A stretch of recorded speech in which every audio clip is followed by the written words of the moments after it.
안녕하세요. 김호준입니다. 서울시가 가구소득과 미취업기간 등을 기준으로 청년들 구직 활동을 지원하겠다며 월 50만 원 한도로 지급하는 청년수당 클린 카드라는 게 있습니다. 이 카드로 노래방, 소주방, 영화관 등도 이용 가능하다며 보수 진영에서는 진작부터 문제 삼아왔습니다. 지난달에는 구체적으로 용처 제한의 항목까지 제시했었습니다. 학원 수강료, 시험 응시료 등으로 제한해야 한다는 거죠. 이런 이슈가 있으면 보수 매체는 이 카드로 모텔까지 결제 가능하다며 제목을 뽑습니다. 그런데 말이죠. 가구 소득이 낮은 미취업 기간이 길어진 청년들이 취업이 늦어져 형편도 어렵고 스트레스 받다가 소주도 한잔하고 영화도 한 편 보고 그리고 연인과 사랑도 할 수 있어야 그게 최소한의 사람답게 사는 꼴인 거죠. 미취업이 범죄가 아닙니다. 어떻게 사람이 취업 준비만 하고 삽니까? 청년들이 그 카드로 모텔을 가는 게 염치 없는 게 아니고 기성세대가 다음 세대에 제대로 된 일자리를 충분히 만들어지 못한 사회적 책임을 학원 수강료 좀 지원해 주는 걸로 다 했다고 생각한다면 그게 염치 없는 겁니다. 김호준 생각이었습니다.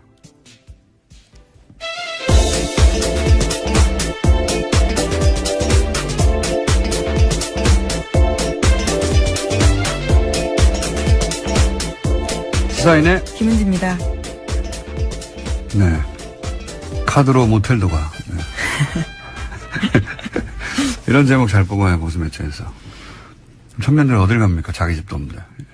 자기들은 눈살롱 가면서. 자, 이런 뉴스 보면, 뭐랄까요. 공부하는 기계, 취업 준비하기 위한 기계, 그렇게 여기는 것 같아요. 예. 그리고 그것만 해주면 되지 뭘. 사람이 어떻게 그렇게만 삽니까? 청년을 바라보는 시각이 아주 단편적인 거죠. 그 특정 목적에 봉사하는 어떤 기계 같은 존재, 부속 같은 존재를 여기는 것 같아요. 그래서 딱 그것만 기름칠 해주면 된다. 사람이 어떻게 그렇습니까? 이걸 계속 문제 삼는 게 전, 이거 항상 보수 매체만 이런 거 문제 삼는 건지, 보수 정치인가. 자, 첫 번째 뉴스는요? 네, 사드 배치를 두고 정치권 공방도 치열했습니다. 여당인 더불어민주당은 그동안 사드 배치에 부정적이었던 점을 인식한 듯이 이번 배치가 임시라는 사실을 강조했습니다. 하지만 야3당은 사드 배치에 애매한 입장을 보였던 더불어민주당이 혼란만 부추겼다면서 비판했습니다. 자유한국당은 괴담 유포에 대한 사과를 요구했고요. 국민의당과 바른정당은 수용할 수밖에 없는 현실이라고 하면서도 더는 소모적인 논란이 없어야 한다라고 강조했습니다. 정의당은 임시 배치가 말장난에 불과하다면서 대선 공약 파기라고 비판했습니다. 정의당에서는 이렇게 주장할 수 있죠. 근데 어제 김종대 의원이 또 트럼프의 푸들로 전락했다고 그래가지고 논란이 또 한 번 됐죠. 예. 뭐 정의당은 일관되게 사드 반대를 했기 때문에 이런 얘기 할 수 있습니다. 근데 푸들로 전락했다는 좀 많이 나왔네요. 예. 여기 이제 영국의 토니 블레어가 이라크 전쟁 때 미국보다 더 적극적으로 파병했다고 해가지고 그때 이제 부시의 푸들로 불리면서 이제 푸들이라는 단어가 푸들 자체는 털 안 빠지고 좋아요. 예. 실내에서 얘기해. 그런데 그리고 나서 워싱턴 포스트가 이명박 대통령 때 또 한 번 이런 표현을 사용했어요. 이게 토니 블레어의 강력한 경쟁자, 우리가 한 표현이 아니라 스트롱 컨텐더라고 이명박 전 대통령이 부시의 푸들이다 이런 표현을 한 적이 있는데, 근데 이게 너무 좀 나간 게 사드 배치를 그러면 미국보다 더 원한다 이런 맥락이어야 하거든요. 예. 시키기 전에 한다든가. 토니 블레어가 그랬다고 푸들이라고 들었는데 이건 좀 너무 나갔네요. 여하간 정의당의 입장이 이럴 수는 있습니다. 당연히. 시민들도 반대할 수 있고, 시민단체도 반대할 수 있죠. 예. 진보적인 시민단체는 자기 정체성에 맞는 주장을 하는 거고요. 자, 이렇게 갈등이 있습니다. 뭐, 사실 민주사회는 갈등이 익숙해져야 돼요. 예전에 국민통합 져야 한다 이러면서 과거에는 갈등 자체를 제약시했는데, 국민통합이라는 단어가 일종의 사기였죠. 예. 정부와 다른 목소리를 내는 사람을 탄압하는. 어떻게 모두 같은 생각을 합니까? 예수님도 실패했는데 부처님도 실패하고.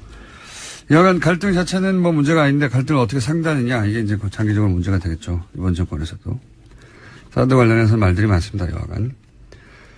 자, 다음 뉴스는요. 네, 국정원 민간인 댓글팀 소식 계속 전해드리고 있는데요. 이번에는 국정원 퇴직자 모임 전현직 간부들한테 검찰이 구속영장 청구한 바가 있습니다. 오늘 그 소식이 나왔는데 영장이 모두 기각됐습니다.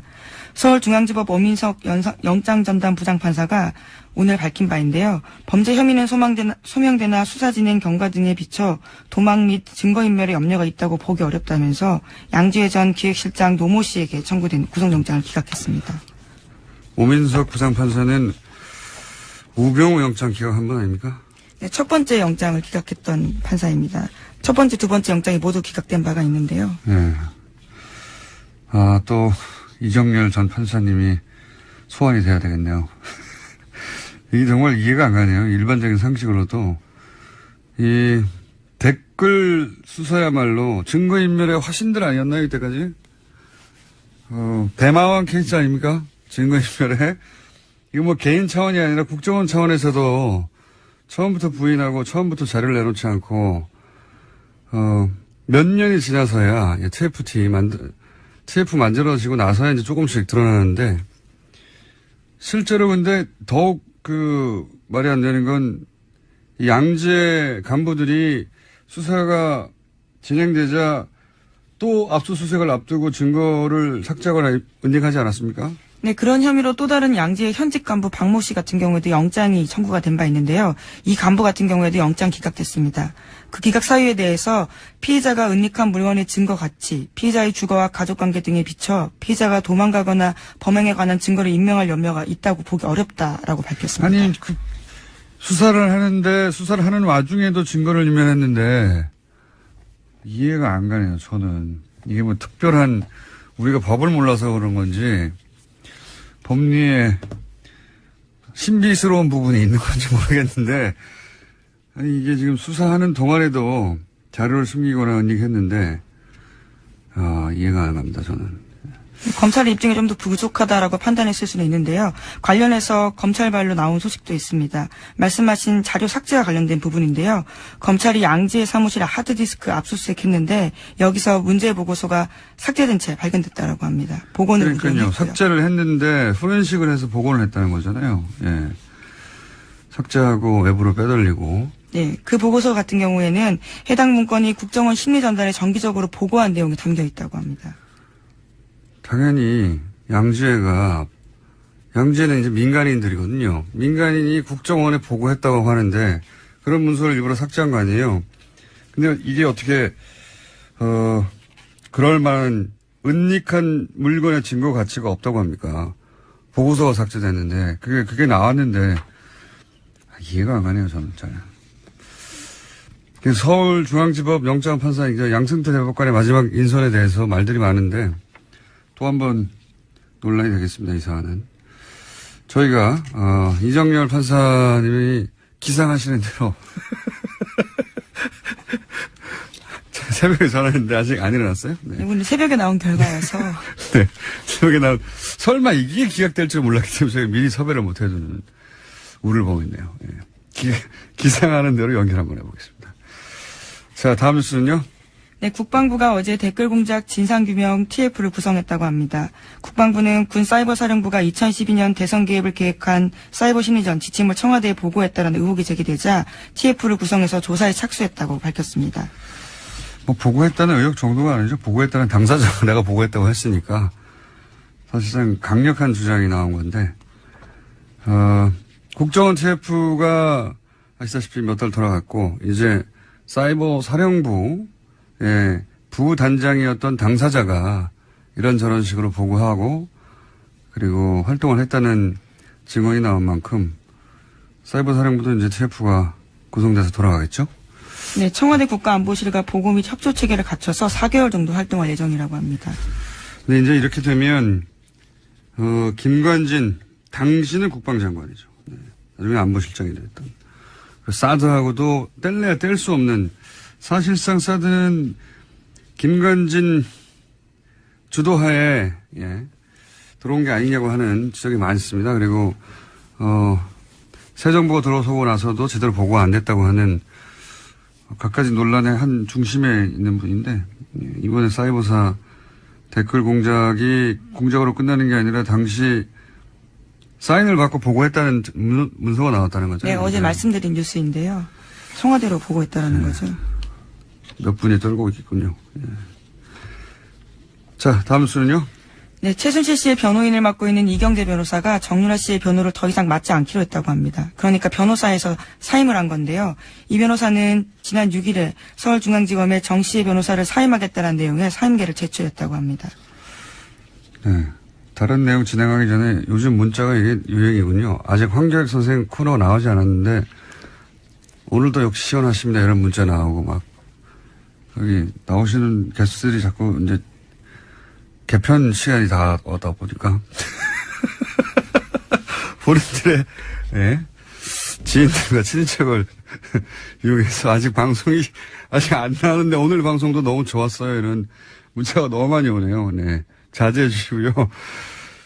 최순실 씨, 뭐랄까요, 이게 가족사가 반복되는 듯한 느낌 한번 이야기한 적이 있는데 1세대에서 2세대로 재산이 넘어가는 과정도 굉장히 큰 의혹들이 제기됐었죠. 예. 최태민 씨 아들 최재석 씨가 최태민 씨의 독서서를 제기했었죠. 예. 1세대에서 2세대로 재산이 넘어갈 때 그런 큰 의혹이 있다. 밝혀진 바는 없습니다. 근데 구체적인 증언이 있었었는데 저희 방송에서도 다뤘었고. 근데 2세대에서 3세대로 넘어가는 저는 이제 이게 단순히 정유라 씨와 변호인단이 서로 뜻이 맞지 않다가 아니라 2세대에서 3세대로 재산이 넘어가는 과정의 갈등, 재산 갈등이 본질적인 거라고 보여집니다. 네. 그런 얘기도 일부 나왔었죠. 예. 정유라 씨와 최순실 사이에 재산에 관련해서 주고받는 대화 일단락이 등장한 적이 있는데, 예. 본질적으로는 재산 갈등인 것 같아요. 어떻게 전개될지 굉장히 흥미진진한 부분이 있습니다. 네. 자, 이 뉴스는 저희가 한번 따로 집중적으로 취재를 해가지고, 저희 단독이나 특종을 한번 보려고 노력해 보겠습니다. 네. 주진우 기자를 시켜서. 자, 다음 뉴스는요? 블랙리스트 관련된 뉴스도 나왔습니다. 박근혜 전 대통령의 블랙리스트 지시 의혹과 관련해서 김종덕 전 문화체육관광부 장관이 법정에 섰습니다. 여기서 박 전 대통령의 지시가 있었다라는 증언을 한 겁니다. 어제 재판 증인에 출석해서 한 말인데요. 관련해서는 구체적인 증언을 했습니다. 2015년 1월 9일에 대통령이 불러서 갔다라고 하는데요. 당시에 박 전 대통령은 영화 제작하는 사람이 문제다. 잘못된 영화를 보고 젊은이들이 잘못된 생각을 한다. 정치 편향적인 영화에 지원하면 안 된다. 관리를 잘하라. 이렇게 이야기했다라고 합니다. 이 워딩이 너무 명시적이고 구체적이에요. 영화 제작하는 사람들이 문제다. 잘못된 영화를 보고 젊은이들이 잘못된 생각을 하면 안 되니까 그런 영화 지원하면 안 된다는 거잖아요. 관리를 잘하라고 아예 말을 한 거죠. 예. 하면 안 된다. 소위 이제 지원 배제죠. 블랙리스트. 자기들끼리는 블랙리스트란 단어를 쓰지 않고 지원을 배제한다라고 가치 중립적인 단어처럼 사용했는데 블랙리스트 이야기인 것이고 그걸 이제 장관을 처음으로 불러서 불려간 건 처음인데 처음으로 불러서 요 얘기를 지시했다는 거 아닙니까? 문체부 장관에게 그러면서 이제 정반대로 그러니 이런 영화를 지원해야 한다는 화이트리스트가 등장하죠. 아직 화이트리스트 수사는 진척이 안 된 걸로 아는데 여기에 또 모태펀드라는 게 등장합니다. 네. 공공펀드인데 어마어마합니다. 자금 규모가. 근데 이제 저희가 최순실 게이트 한참일 때 한번 전해드린 적이 있는데 이 화이트리스트 모태펀드를 이용해서 화이트리스트 지원을 받았다고 의혹을 받는 영화가 있죠. 지원을 받았죠, 실제. 예. 근데 그 영화사가 알고 봤더니 그 태극기 집회, 친박 집회 단체들과 가짜뉴스를 만드는 단체들이 있는 사무실에 같이 있더라. 그 건물을 같이 썼던 거죠. 예, 같은 큰 건물이 아닌데 이게 뭐 어마어마하게 큰 건물이면 빌딩이면 같은 건물에 있어도 그럴 수 있다고 싶은데 이건 조그만 건물인데 위아래로 같이 있었어요. 예, 저도 그 건물 가봤었는데 한 3, 4층 되는 강남에 있는 건물이었습니다. 네, 거기에 이제 조그만 빌딩이 같이 모여 있던. 그러니까 이제 이 화이트리스트하고 친박 집회 주도 단체와 가짜 뉴스를 만드는 것과 한 통속이 아닌가 이런 의혹을 가질 수밖에 없죠. 예. 자체적으로는 건전 콘텐츠라고 부르고 있습니다. 네, 건전. 본인들에게는 건전했겠죠. 그래서 이제 이게 다 연결되어 있는 것이다. 그리고 이 뒤에 청와대가 있는 게 아니냐. 왜냐하면 청와대가 사실은 블랙리스트를 만들고 또 정반대로 화이트리스트를 만들어서 모태펀드를 이용해서 지원했으니까요. 그 지원을 받은 영화사가 친박 집회를 주도한 단체와 가짜뉴스를 만드는 단체, 집단 회사와 같이 있었으니까요. 근데 이게 저는 한 건물이 아니었을 거라고 봐요. 예. 그런 단체는 많았고, 만약에 화이트리스트가 좀 너무 많은 사안들이 수사되니까 동시에 화이트리스트까지 갈지는 모르겠는데 가면 아마 그런 건물이 다 쓰였다 하는 뉴스가 나오지 않겠는가. 자, 어쨌든 전 문체부 장관이 대통령이 블랙리스트 지시했다라고 증언을 한 뉴스였습니다. 예, 심지어 수첩에 그 내용을 적어놨다라면서 물증도 보여줬습니다. 알겠습니다. 이정열 판사님이 어제 술을 과하게 드시고 못 일어날 수 있기 때문에 그러면 현재 기준으로 행방불명이거든요. 저희가 아무리 전화를 해도 시간이 안 되면 다른 분이라도. 예. 예를 들면 박범계 의원처럼 최고위원이지만 수면에서 깨어났을 것이 확실시 되는 분에게 저희가 연결한다든가 노력해 보겠습니다. 다음 뉴스는요? 네, 검찰이 한국항공우주산업 그러니까 카이를 압수수색하던 날 친박계 이정현 의원이 그 자리에 있었다라는 사실을 경향신문이 보도했습니다. 어제 이 의원의 조카가 조작된 점수로 카이에 입사했다라는 사실을 말씀드린 바가 있는데요. 하필이면 그날 이 의원이 거기 있었던 거죠. 하필이요. 예. 이게 이제 우연이면 이정현 의원은 제가 보기에는 로또를 자주 사시는 게 좋겠어요. 예. 하필이면 방산비리로 업체를 압수수색하는 날에 그런 날은 뭐 10년에 한 번 있을까 말까 하거든요. 이 업체가. 게다가 그 본사가 서울에 있는 게 아니라요. 경남 사천에 있습니다. 그런데 이제. 그리고 자신을 의존할 사장이 없는 날이지 않습니까? 보통은 사장이 있는 날 오는데. 그리고 이제 수많은 업체 중에 하필이면 본인이 조카를 취업을 청탁해서 부정 입사시킨 딱 그 업체를 하필 그날. 이런 우연을 만들어내는 기술이면 저는 로또가 가능하다고 봅니다. 부럽습니다. 예, 물론 본인의 해명은 있는데요. 현장 방문을 돌아가면서 하고 있었기 때문에 그때 그 자리에 있었다라는 겁니다. 이유야 뭘 못했겠습니까? 예. 어쨌든 이건 이제 우연이라고 주장하시는 거죠. 예, 굉장히 부럽습니다. 로또를 사시는 게 좋겠고요. 근데 이제 본인 조카를 부정 입사시킨 요 사건 자체는 이미 수사가 들어가서 아마 결과가 나올 것 같습니다. 하여튼 그 업체에 갔다. 근데 그 업체가 또 하필 압수수색 당하는 날 아침에 가셔가지고 어떻게 그 소식을 알았는지. 자, 일단 여기까지 하겠습니다. 감사합니다. 시사인의 김은지였습니다. 감사합니다. 자, 어제 저희가 잠깐 전해드렸는데 트럼프 정부가 다카 프로그램 불법 체류 청년 추방 유예 프로그램 오바마 정부가 시행한 프로그램이죠. 이 결정으로 미국 전역에서 반발이 일고 있는데 한인사회 분위기는 어떤지 저희가 잠깐 짚어보겠습니다. 미국 시민참여센터 김동석 상임이사 연결됐습니다. 안녕하세요, 이사님. 네, 안녕하세요. 미국입니다. 미국이시군요. 알고 전화드렸습니다. 미국인 줄. 자, 네. 예, 지난 주말 한국에 계시더니 벌써 미국 가셨네요. 이 다카 페이지 이 급한 일 때문에 들어왔습니다. 우리 일이 이런 거기 때문에요. 아, 그렇군요. 우선 다카가 어떤 프로그램인지 간단히 설명해 주십시오. 다카는 이민자 관련된 건데요. 2012년 말씀하신 것처럼 그 오바마 대통령이 대통령 명령으로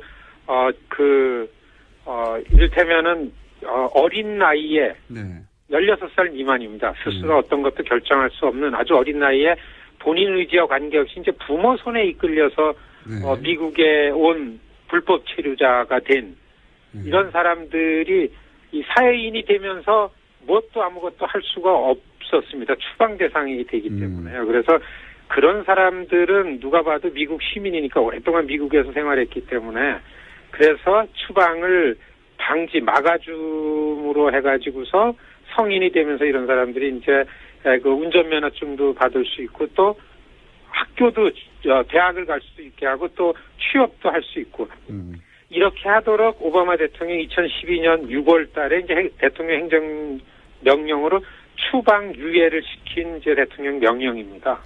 이게 다카입니다. 네, 뭐 인도주의적 조처라고 사실 그때 당시 뭐랄까요 찬성하는 특히 이민자 2세대들은 찬성하는 환영을 받았었는데 이 대상자가 굉장히 많았죠. 지금도 계속 늘어나고 있죠. 그렇습니다. 사실은 이게 왜 나오게 됐나 하면은, 뭐 다 들으셨겠지만 드리머라는 얘기가 이제 통용되고 있습니다. 뭐나 하면은, 불법 이민자들의 자녀로 미국에 와서 교육받고 고등학교를 졸업했는데, 대학을 가려니까 이제 서류 미비자기 때문에 대학도 못 가고 이런 사람들이 1년에 거의 한 7만여 명씩 나타나는 거였어요. 2000년대 들어서. 예. 그래서 이거를 아시겠지만은 911 테러 이후에 이민자들을 의심이 간다 그래서 이민자 그룹을 불법 이민, 합법 이민으로 나눈다 이런 논란이 될 때 불법 이민을 추방하는데 그중에서 우리가 보호해야 될 거는 이렇게 어린 나이에 미국에 와서 계속 미국에서 교육받고 미국 생활에 익숙한데 어디 추방해도 이게 미국 시민인데 그래서 이 사람들을 드리머죠. 이런 사람들을 영주권을 주자. 드림 액트입니다. 계속 이 드림 액트를 의회에서 제기해서 친이민적인 당인 민주당이 계속 이걸 통과시키려고 했는데 심지어는 오바마 정부가 들어와가지고 2008년부터 2012년까지도 통과가 안 됐어요. 네. 공화당의 벽 때문에. 그래서 오바마 임기 두 번째 첫 해인 2012년에 안 되겠다 오바마 대통령이 이거는 비인간적이다. 적어도 어렸을 때 온 미국 시민일 수밖에 없고 나가면은 미국 시민인데 해가지고 이거를 영주권은 주지 못하지만 법이 통과가 안 돼가지고 그래서 다카라는 걸 만들어서 추방되는 건 막자. 그랬던 게 이제 다카고 그래서 이렇게 만들어지고 드리머라는 말이 이렇게 해서 이제 생겨난 그렇죠. 겁니다.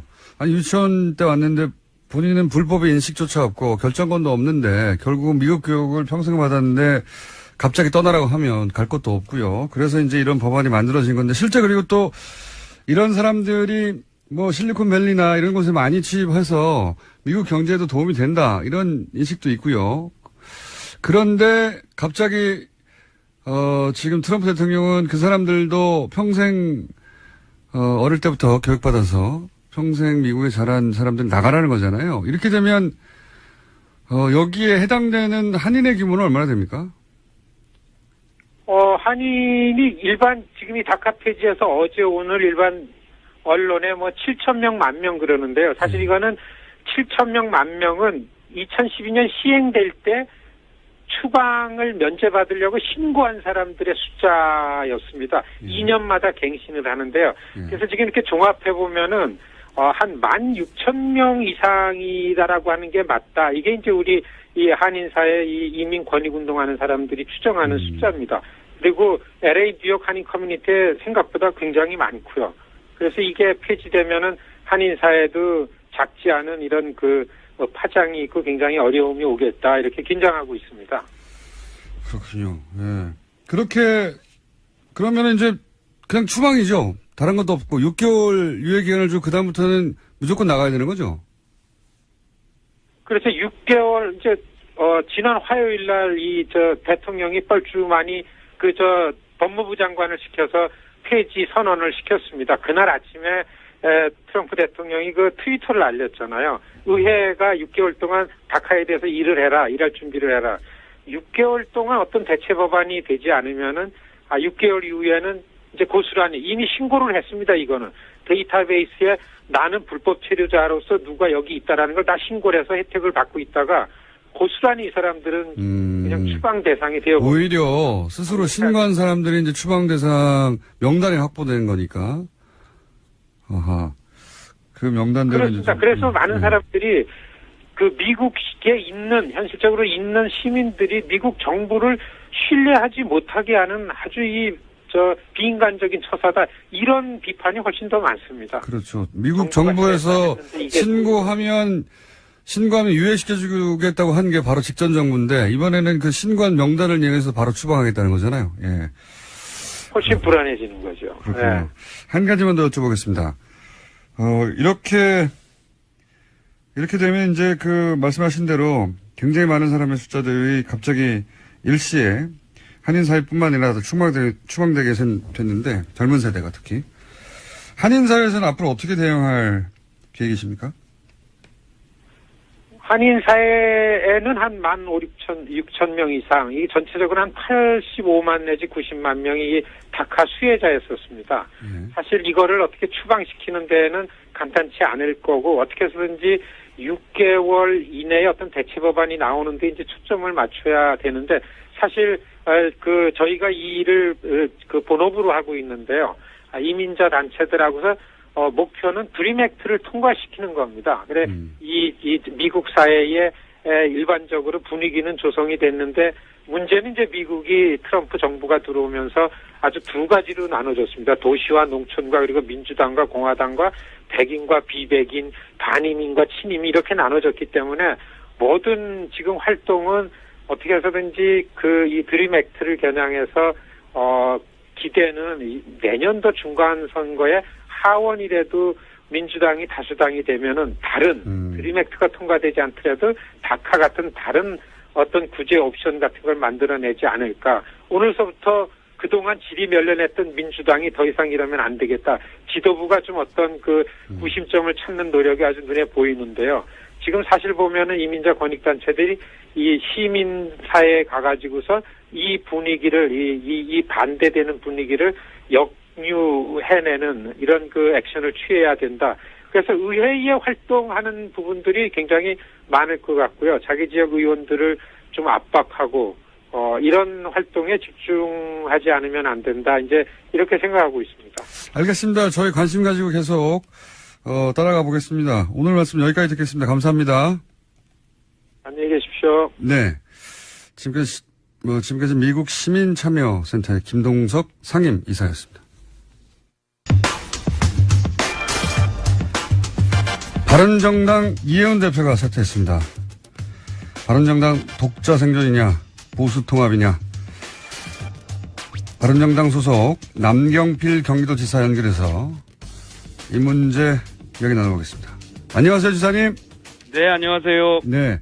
저희가 첫 연결할 때부터 스튜디오에 한번 나오신다고 했는데 거의 1년이 다 돼가는데 약속을 안 지키고 계십니다. 가야죠. 꼭 한번 와주시고 이제 지방선거도 얼마 안 남았기 때문에 네. 네. 점점 나오시고 싶죠? 근데 아침에 좀 일이 많네요. 자, 이현 대표가 겨우 70일, 두 달여 만에 이제 사퇴를 했습니다. 네. 이와 관련해서는 이제 많은 뉴스가 쏟아지는데, 제가 이제 이 관점에서 한번 여쭤볼게요.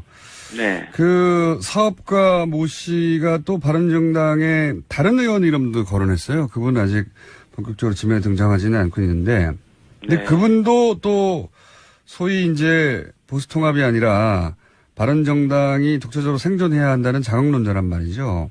네. 이혜원 대표도 대표적 장악론자였고, 근데 이제 그분 이름이 나왔나요? 또 이름이 따로? 언론에 보도되지는 않았습니다. 예.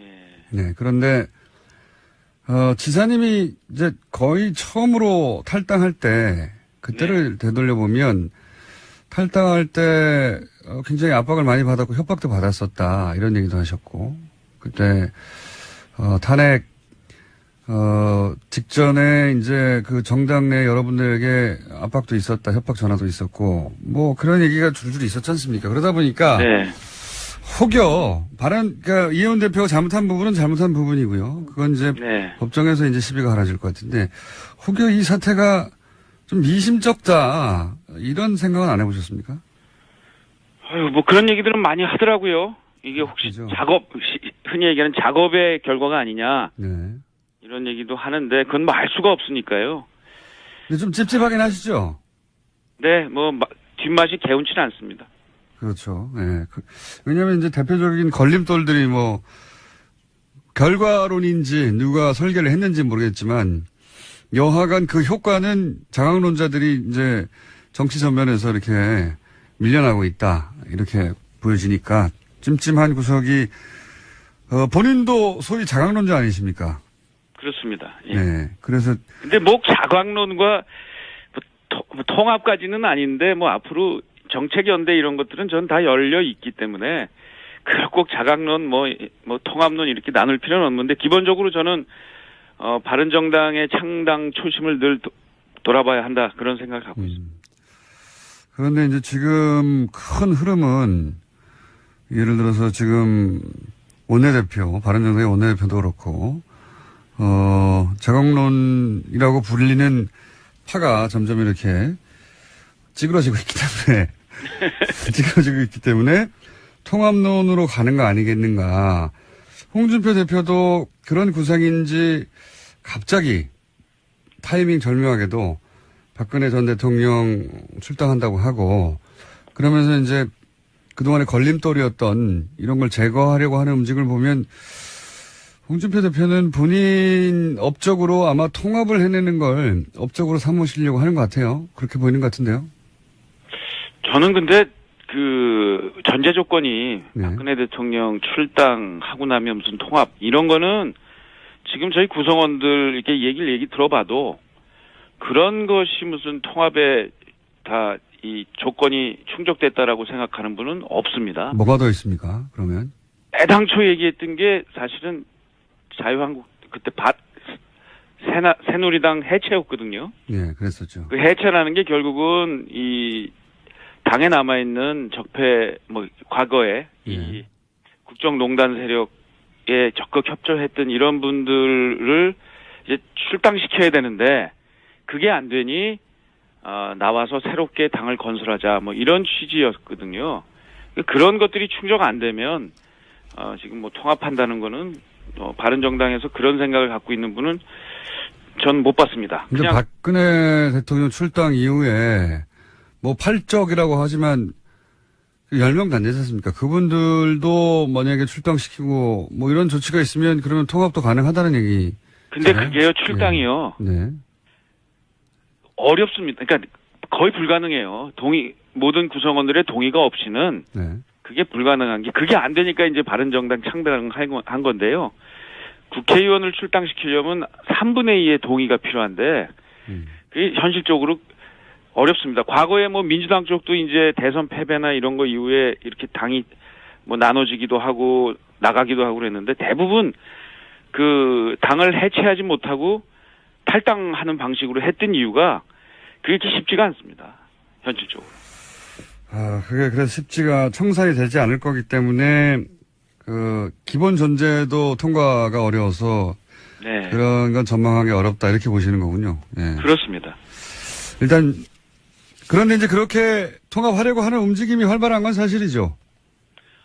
그런 거를 원하시는 분들도 있고 그게 정답이 아니다라고 얘기하는 분들도 있고 지금 당 안에는 여러 목소리가 혼재되어 있는데요. 그거 어느 쪽으로 특히 이제 탈당 다시 또 통합하자라는 목소리가 대세이거나 이렇지는 않습니다. 제가 알기로는요.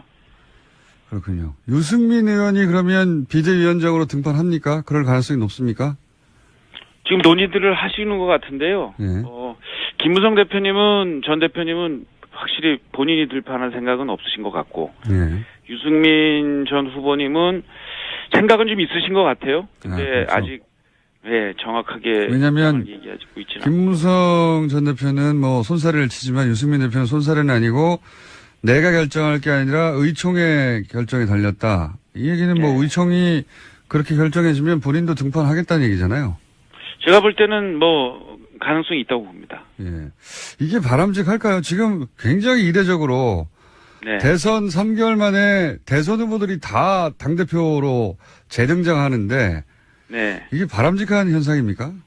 근데 그거 바람직하고 아닌 거는 둘째 치고라도 바른정당 입장에서는요. 예.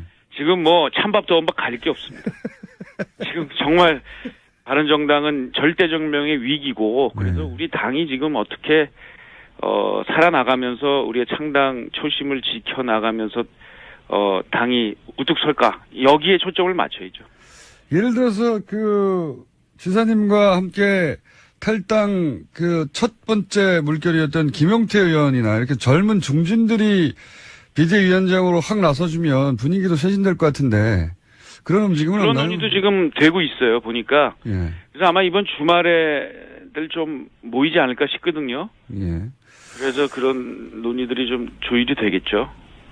하여튼 기존 방식대로는 안 되고요. 예. 뭐 유승민 전 후보가 됐든 뭐 김용태, 김세연, 뭐 하태경 뭐 이런 분들 얘기가 나오던데 그런 분들이 됐던 아예 당이 이거 확 바뀌었다. 그리고 진짜 제대로 된 보수 만들기 위해서 바른정당이 몸부림치는구나. 이런 국민적인 공감을 얻지 않으면 큰일 납니다. 자, 요 얘기도 한번 여쭤볼게요. 자유한국당 얘기도. 네. 자유한국당이 이제 김장겸 사장 체포영장 발부에 반발하면서 이제 보이콧하고 밖으로 나갔습니다. 아직 안 들어오고 있는데. 네. 여기에 대한 그 생각은 어떠십니까? 잘하고 있나요? 자유한국당이? 흔히 얘기하는 이제 양비론인데요. 예. 일단 책임은 일단 여당, 정부에 있다고 봅니다. 지금 공영방송 뭐 문제가 있어요. 그렇지만 그렇다고 해서 이런 방식으로 하는 거는 안 맞고요.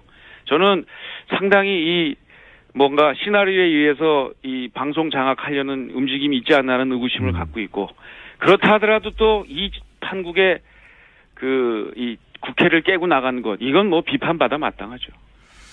근데 방송 장악 말씀하셨는데 이제 이명박 뭐 전 대통령 때 하고 똑같지 않느냐고 주장하기도 하지만 한편으로 보면 또 내용이 완전히 다른 게 그때는 예를 들어서 KBS의 PD들이 이렇게 대표를 체포하고 하는 거는 말이 안 된다고 막았었고 이번에는 거꾸로 KBS나 MBC의 구성원들이 그렇게 하라는 거 아닙니까? 이게 그러니까 완전히 다른데요. 예.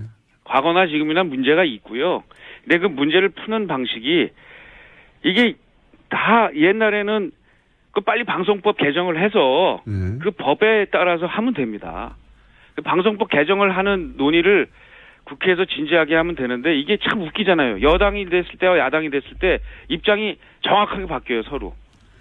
저 같은 경우에는 야당일 때도 지금 방송법 나와 있는 지금 하자고 하는 그 여당 혼자서는 도저히 그 방송국 사장을 임명할 수 없도록 만드는 절대 다수제인가 뭐 이런 7대 6으로 만드는 이러한 방송법 개정안을 사실 제가 냈거든요. 그러니까 야당일 때 했던 주장을 여당이 돼서 바꾸면 안 되고요. 그것을 이번 문재인 정부는 과거와 다르다는 걸 보여달라는 게 딴 게 아닙니다. 바로 그런 모습을 보여달라는 거죠. 과거엔 그렇게 안 했어요. 그것도 잘못이죠. 과거 여당들이 그렇게 안 한 건 정말 잘못이고 지금 여당도 근데 또 그걸 되풀이하려고 해요. 네, 알겠습니다. 여야의 입장만 보면 말씀처럼 똑같은 짓을 반복하는 것 같은데 저는 이제 그 각 방송국의 구성원들의 입장을 보면 정반대거든요. 예. 그러니까 방송원들의 구성원들의 그런 행동은 행동이지만 네. 집권 여당과 정부가 해야 될 일은 빨리 방송법을 통과시켜서 거기 예를 들면 방송 사장의 임기 문제까지가 다 들어있어요. 이 법을 언제부터 할 거냐. 네. 그런 거를 여야가 협의를 해서 협상을 통해서 제도적으로 해야지. 제가 볼 땐 이건 상당히 정치적인 그 의도가 집권 여당 내부에 분명히 있다고 봅니다. 알겠습니다. 방송법 관련해서는 보수 정당이 여당일 때는 통과 안 시켰죠. 그때는 또. 예. 안 했죠. 그러니까 그 잘못한 거예요. 근데 그 잘못했다고 해서 지금 집권 여당이 너네 잘못했다고 하면서 또 같은 일을 반복하려고 그러잖아요. 자기네들이 하면 돼요. 지금 야당도 지금 그 방송법에 대해서 반대 안 할 겁니다. 알겠습니다. 그 문제는 방송법을 따로 한번 얘기하면서 얘기해보고요. 그건요, 명백해요. 여당이 자기 욕심 버리세요. 그러면 야당 따라갑니다. 그러면은 이 방송 임기 문제까지를 포함해서 빨리 협상해가지고요. 방송법 처리하면 됩니다. 그럼 문제가 제도적으로 해결되는데 이걸 다른 방식으로 하려고 하면 안 돼요. 물론 방송국 내부의 이런 이 갈등도 이런 걸 통해서 빨리 해결을 해야죠. 예, 저도 할 말은 있는데 요 얘기는 여기까지만 하죠. 예. 알겠습니다. 끝나지 않을 것 같으니까. 예. 요 얘기는 어떻습니까? 한 가지만 더 여쭤볼게요. 다른 당 얘기. 그리고 나서 다시 지사님 얘기로 돌아갈 텐데. 네. 갑자기 부상한 얘기라서 안철수 대표가 본인이 나와야 이제 소멸돼가는 정당이라고 보여지는 본인의 표현에 의하면 국민의당이 살아날 수 있다. 근데 지지율이 좀 지지부진하고 또 갑자기 호남홀대론도 꺼내고 하는데 국민의당 사정은 어떻게 지켜보고 계십니까? 뭐 거기도 저희하고 비슷하죠. 뭐 찬밥도 혼밥 가릴 게 없는 사정이었고 지금도 마찬가지인데요. 하여튼 뭐 지금은 야당 쪽에서는 어떻게 하면 생존하고 그러면서 앞으로 살아나갈 거냐에 대한 기본적인 고민을 하는 상황이기 때문에 그냥 지켜보고 있습니다. 그 뭐 국민들이 다 지켜보고 있죠. 남의 사정 신경 쓸 겨력이 없다. 여력이. 네. 바른정당 정말 어렵습니다 지금.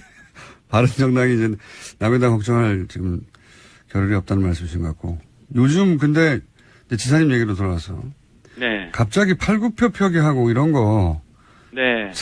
심지어는 생중계 하시고 그러는데 왜 그러십니까? 네.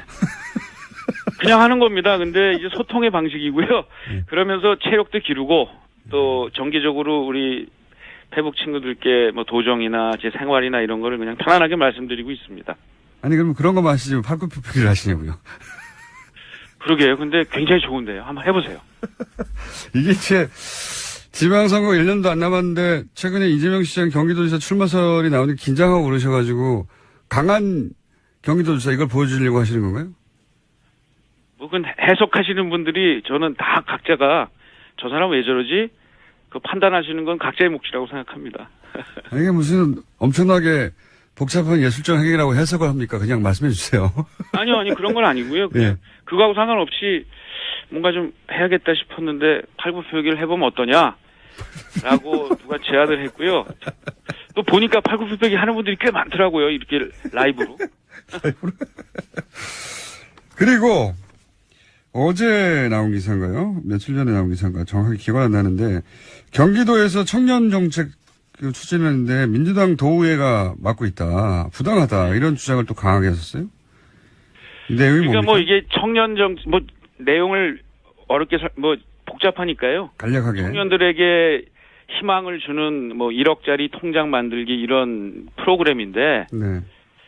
이런 거죠. 그러니까 문재인 정부는 지금 아동수당까지를 포함해서 이 소득 주도 성장론을 이야기하고 있는데 네. 그거보다는 훨씬 어떻게 보면 그 타겟형으로 가는 이 복지 예산을 민주당이 전액 삭감한다는 거는 도대체 이해가 안 된다는 생각입니다. 그래서 이거는 조금 도의회가 오늘 예결위 하는데요. 최선을 다해서 오늘 설득하려는데 이거 정치적으로 해석될 여지가 있는 그런 결정들 안 하셨으면 좋겠습니다. 그러니까 경기도에서 지사님이 이제 청년을 위한 일종의 복지 사업을 하려고 하는데 그런데 민주당 주도의 경기도의회에서 이 예산을 삭감했다 이런 얘기죠. 그러니까 그간에 안 했던 거면 또 모르는데 일하는 청년 통장 이미 시작한 지가 꽤 됐고요. 청년들에게 주거 그리고 보육 또 이 사교육 절감 이런 것들을 만들어주는 정책들 이미 도의회하고 협력하고 예산 다 통과시켜서 했는데 예. 굳이 이제 소득을 좀 올려주고 청년들에게 자산을 형성시켜주겠다는 이 정책을 왜 반대하는지 너무 인기가 좋아. 이게 지금 굉장한 폭발적인 인기를 반응을 얻고 있거든요. 둘 중에 하나 이런 아닐까요? 정책을 왜 반대하는지 모르겠어요. 둘 중에 하나 아닐까요? 그러니까 그렇게 좋은 거면 진작에 하지 안 하고 있다가 임기 얼마 안 남았는데 하는 게 이게 선거용 선심성 아니냐 이런 태클이거나 아니면 지사님 말씀처럼 그 계획이 너무 좋아서 지사님 인기가 올라갈까 봐. 아니 그러면 안 되죠. 둘 중에 하나 아닐까요? 예. 이걸 선심성이라고 그러면 정말 우리 문재인 정부가 하고 있는 여러 복지 정책 그건 뭐라고 표현해야 될지 모르겠어요. 그러니까 이게 선심성이면 그건 포죽이죠. 그렇게 이 잣대가 달라서는 안 된다고 봅니다. 정치적 견제일 수 있다 이렇게 말씀하시는 것 같고 제가 직접 심의하지 않아서 모르겠는데 우리나라 여야 관계를 보면 정치적 견제일 수도 있을 것 같아요. 예, 억울하실 수 있을 것 같은데 예. 근데 야당도 문재인 정부 출범할 때 첫 추경 때 일부러 몇 달 끌면서 골탕 먹였지 않습니까? 그때 지사님도 정부 편 안 들어주셨잖아요. 예. 저는 정부 편 들었죠. 저는 필요한 일자리 공무원 충원 해야 된다고 얘기했잖아요. 자, 그러면 이게 둘 중에 하나 아닙니까? 선심성이라서 나쁜 정책이라서 아니면은 진짜 좋은데 인기를 끌까 봐. 둘 중에 하나죠. 모르겠어요. 그건 도의원님들한테 더 여쭤봐야 되는데 진심은 잘 말씀 안 해주신 것 같습니다. 오늘 한번 다 민주당 대표님을 포함해서 다 만나 뵙고 도움 요청하겠습니다. 이재명 시장님하고는 자신 있으십니까? 저는 아주 좋은 상대라고 보고요. 아마 출마하실 것 같은데, 저도 출마하게 되면 아마 멋진 승부가 될 것 같습니다. 여기까지 하겠습니다. 또 한 번 모시겠습니다. 감사합니다. 네, 감사합니다. 남경필 시사였습니다. 김어준의 뉴스 공장. 앞서 브리핑 시간에 국정원 외곽팀 구속영장 기각 소식 전해드렸고, 이 기각에 대해서 저희가 해설 전담 판사 이정렬 판사를 섭외하라고 하였으나 아직 행방불명인 관계로 더불어민주당 적폐청산위원회에서 활동하고 있는 법조인 출신 박주민 의원 전화 연결 대신했습니다. 안녕하십니까, 의원님? 예, 안녕하십니까. 네, 대타로 나오셨습니다. 네. 네, 아침에 급하게 전화 주셔가지고 깜짝 놀랐습니다. 네. 요 영장 기각건 아시죠? 네, 알고 있습니다. 예. 네. 양지회 전 기획실장 네. 등 이분에 대해서 증거인멸의 염려가 없다고 기각을 했어요. 어떻게 보십니까? 일단은 이번에 영장이 기각된 게 두 건인데요. 예. 하나는 이제 양지의 그 간부로서 이제 원세훈 전 원장과 동일한 혐의로 구속영장이 청구된 케이스고, 또 다른 간부도 양지의 현직 간부인데, 문제는 이제 두 번째 지금 말씀드리는 케이스, 박모 씨의 케이스의 경우에는 아예 범죄 혐의가 증거 은닉이에요.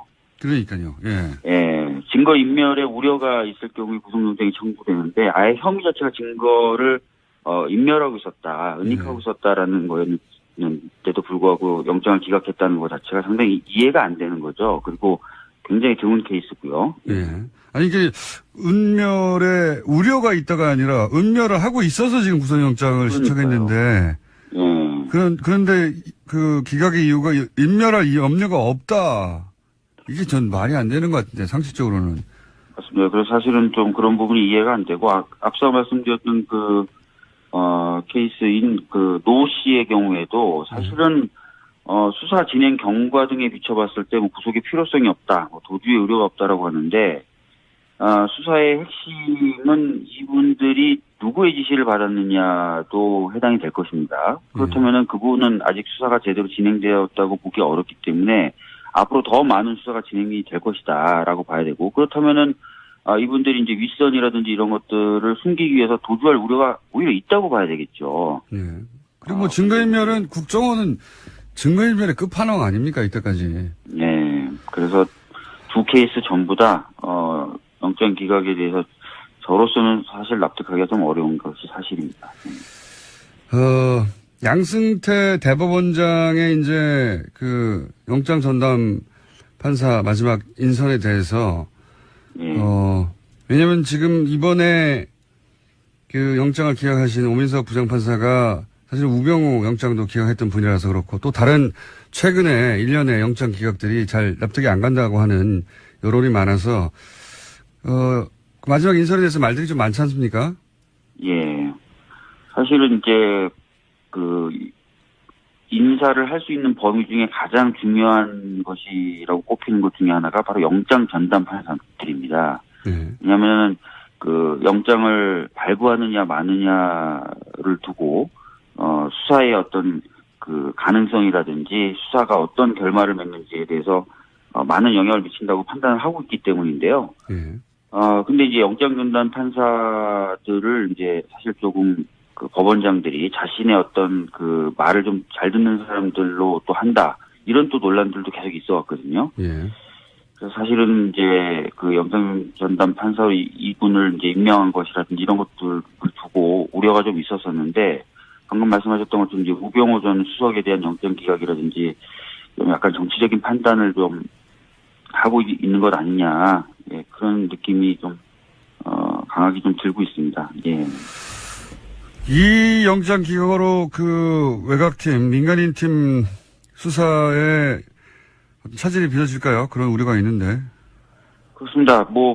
특히 이제 박모 씨의 경우에는 아예 증거를 인멸하다가 구속영장이 청구가 됐는데도 불구하고 구속영장이 기각됐기 때문에, 일단은 다른 관여자들도 전혀 이제 두려움 없이 증거인멸이라든지 이런 것들을 할 수도 있을 것이고요. 그렇죠. 또 예. 지속적으로 이제 만나서 서로 말을 맞춘다든지 하는 것도 할 수 있게 된 것이죠. 그렇죠. 그리고 예.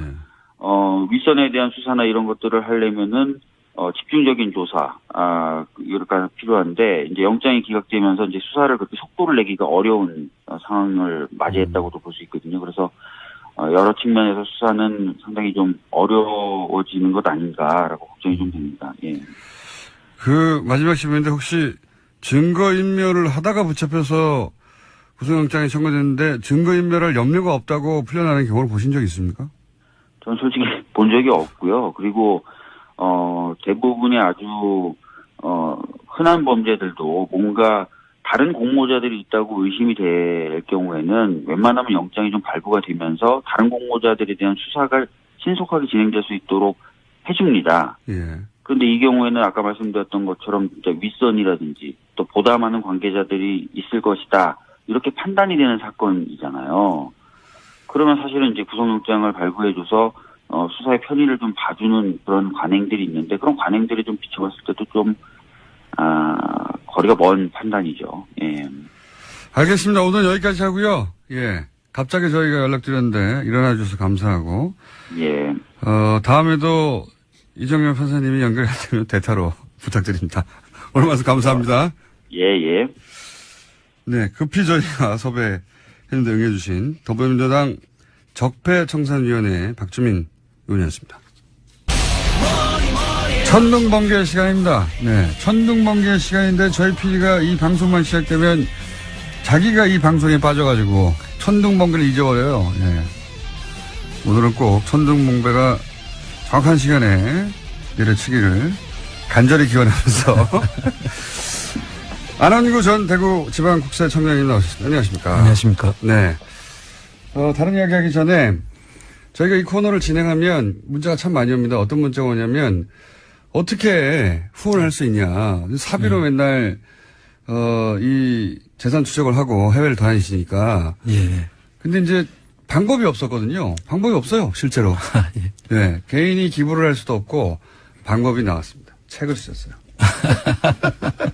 책을 쓰셨는데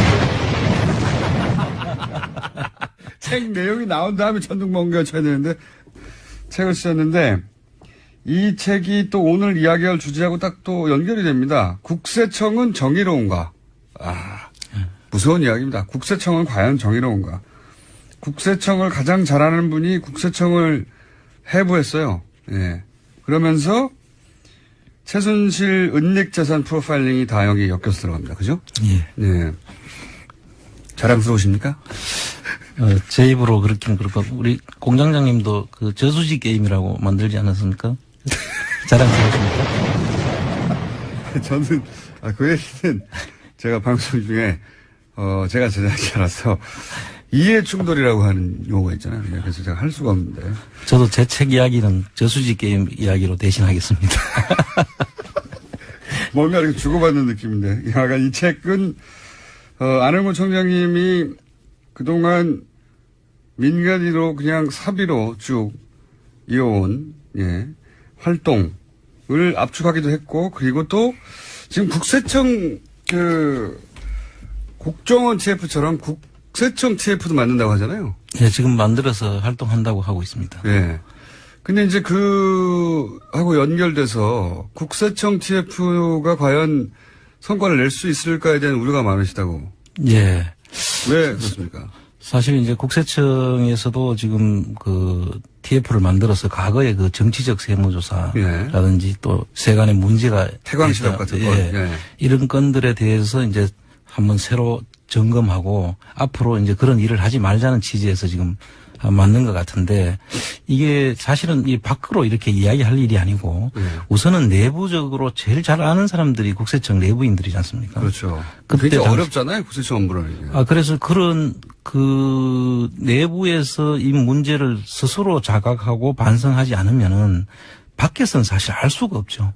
전혀 내용을 어떤 게 정치적 세무조사가 일어났는지도 보통 모르지 않습니까? 숫자만 봐가지고는 숫자밖에 없잖아요. 그렇죠. 그리고 이게 또 개별적인 세무조사 사항에서는 우리가 국세청의 그 81조에 의해 가지고 비밀 유지 의무가 있습니다. 그래서 밖으로 밝히지도 않는다는 그 핑계를 대는 거거든요.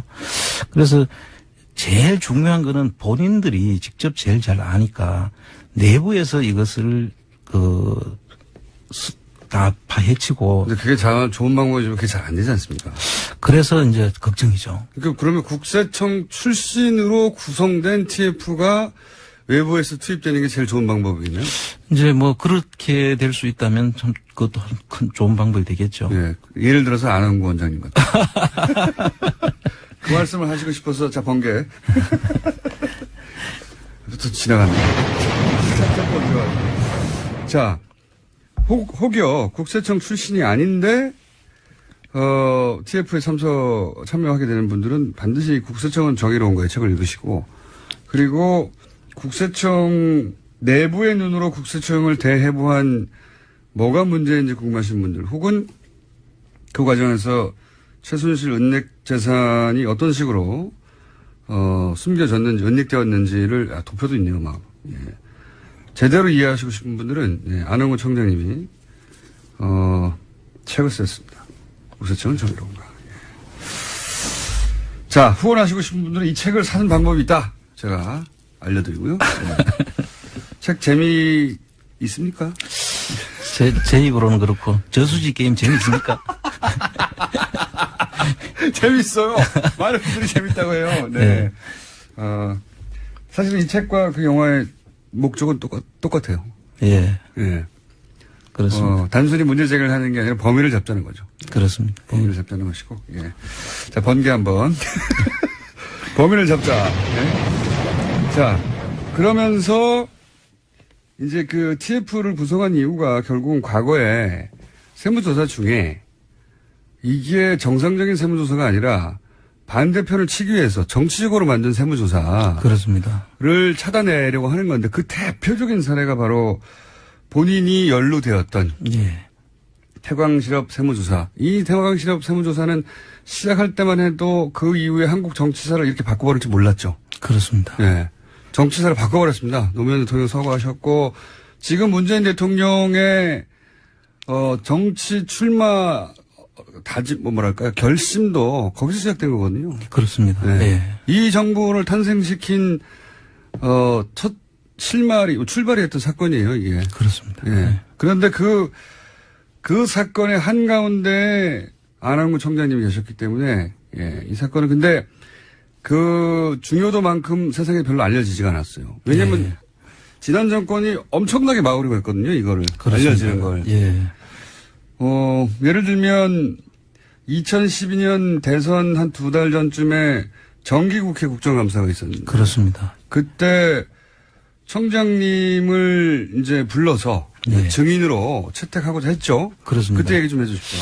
지금 자유한국당이 지금 현재 그 정기국회를 보이콧하고 있지 않습니까? 네. 국정감사를 앞두고 있는데 그 국정감사를 앞두면은 그 각 당에서 필요한 증인들을 신청하게 돼 있습니다. 그렇죠.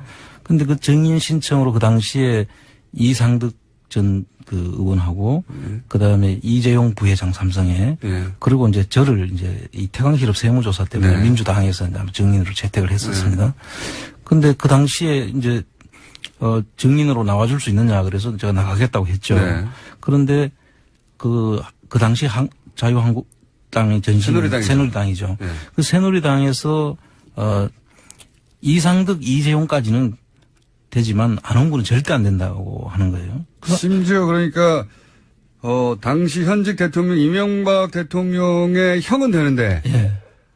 그리고 삼성 이재용 부회장도 되는데 예. 안원구는 안 된다는 거 아닙니까? 그때. 예. 그 당시에 그 언론에 보면 그런 내용들이 지금 있습니다. 그래서 왜 안원구가 안 되느냐 지금 이제 그 당시에 생각을 해보니까 그때 다루려고 했던 게 이 태광실업 세무조사였어요. 그렇죠. 예. 그 태광실업 세무조사를 다루려고 하니까 그 당시에 이제 문재인 그 후보가 있으니까 그게 바로 오버랩 되지 않습니까? 그래서 대선에 영향을 미칠 수 있을 것이라고 생각을 했던 것 같고요. 자기들한테 불리하니까 엄청나게 불리하게 작용할 수도 있다고 판단한 거죠. 그리고 이제 안원구 청장님이 나가서 그냥 있는 그대로 얘기하는 것만으로도 그렇습니다. 이게 태광 그 세무조사가 정치적 조사였고 한마디로 노무현 대통령을 때려잡으려고 한 거 아닙니까? 그렇습니다. 예. 다른 목적 아무것도 없어요. 그렇습니다. 태광은 이렇게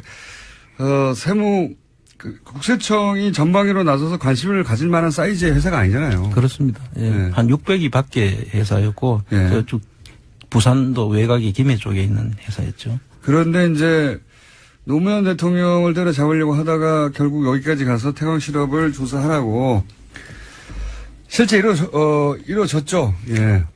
그래서 이제 그 당시 그 내용을 진실을 이제 밝히기 위해서 네. 그 당시 안민석 의원이 이제 그 태광 실업 그 당시만 하다가 안민석 의원이 참 안 알려진.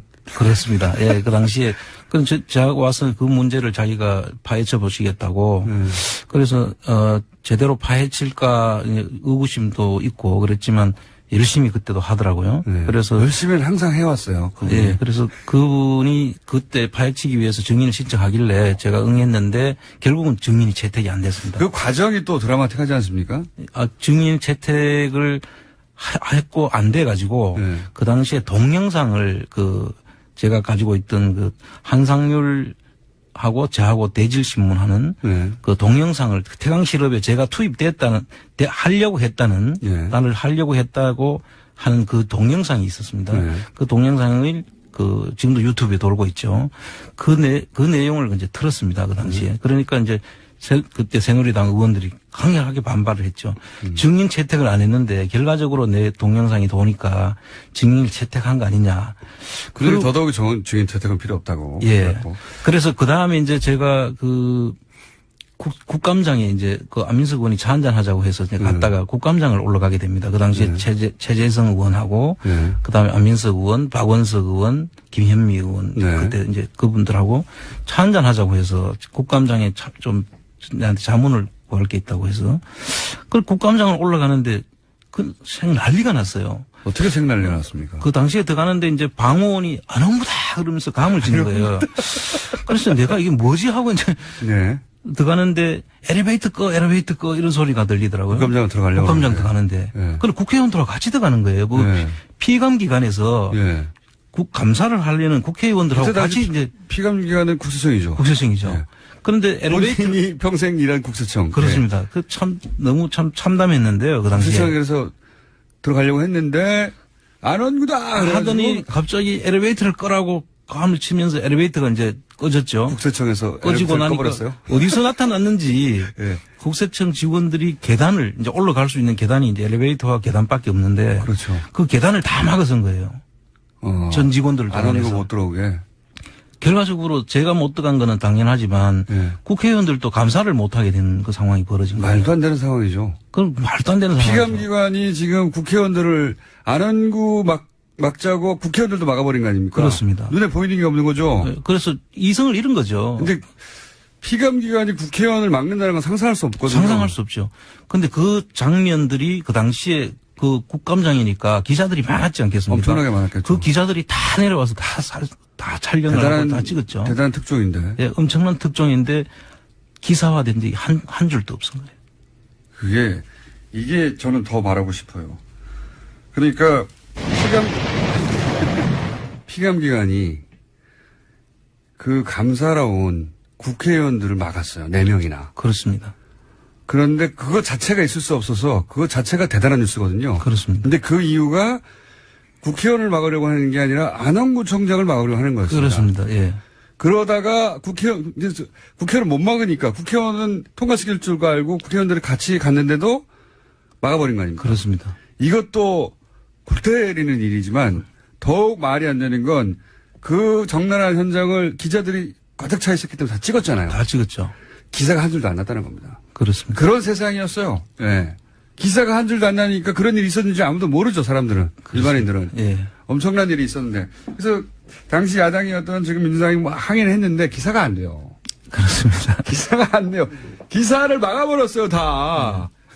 기사가 한 줄도 안 나와가지고 그런 일이 있었는지를 몰랐고 그걸 처음으로 지금 말씀하시는 겁니다. 지금 방송에 나와서.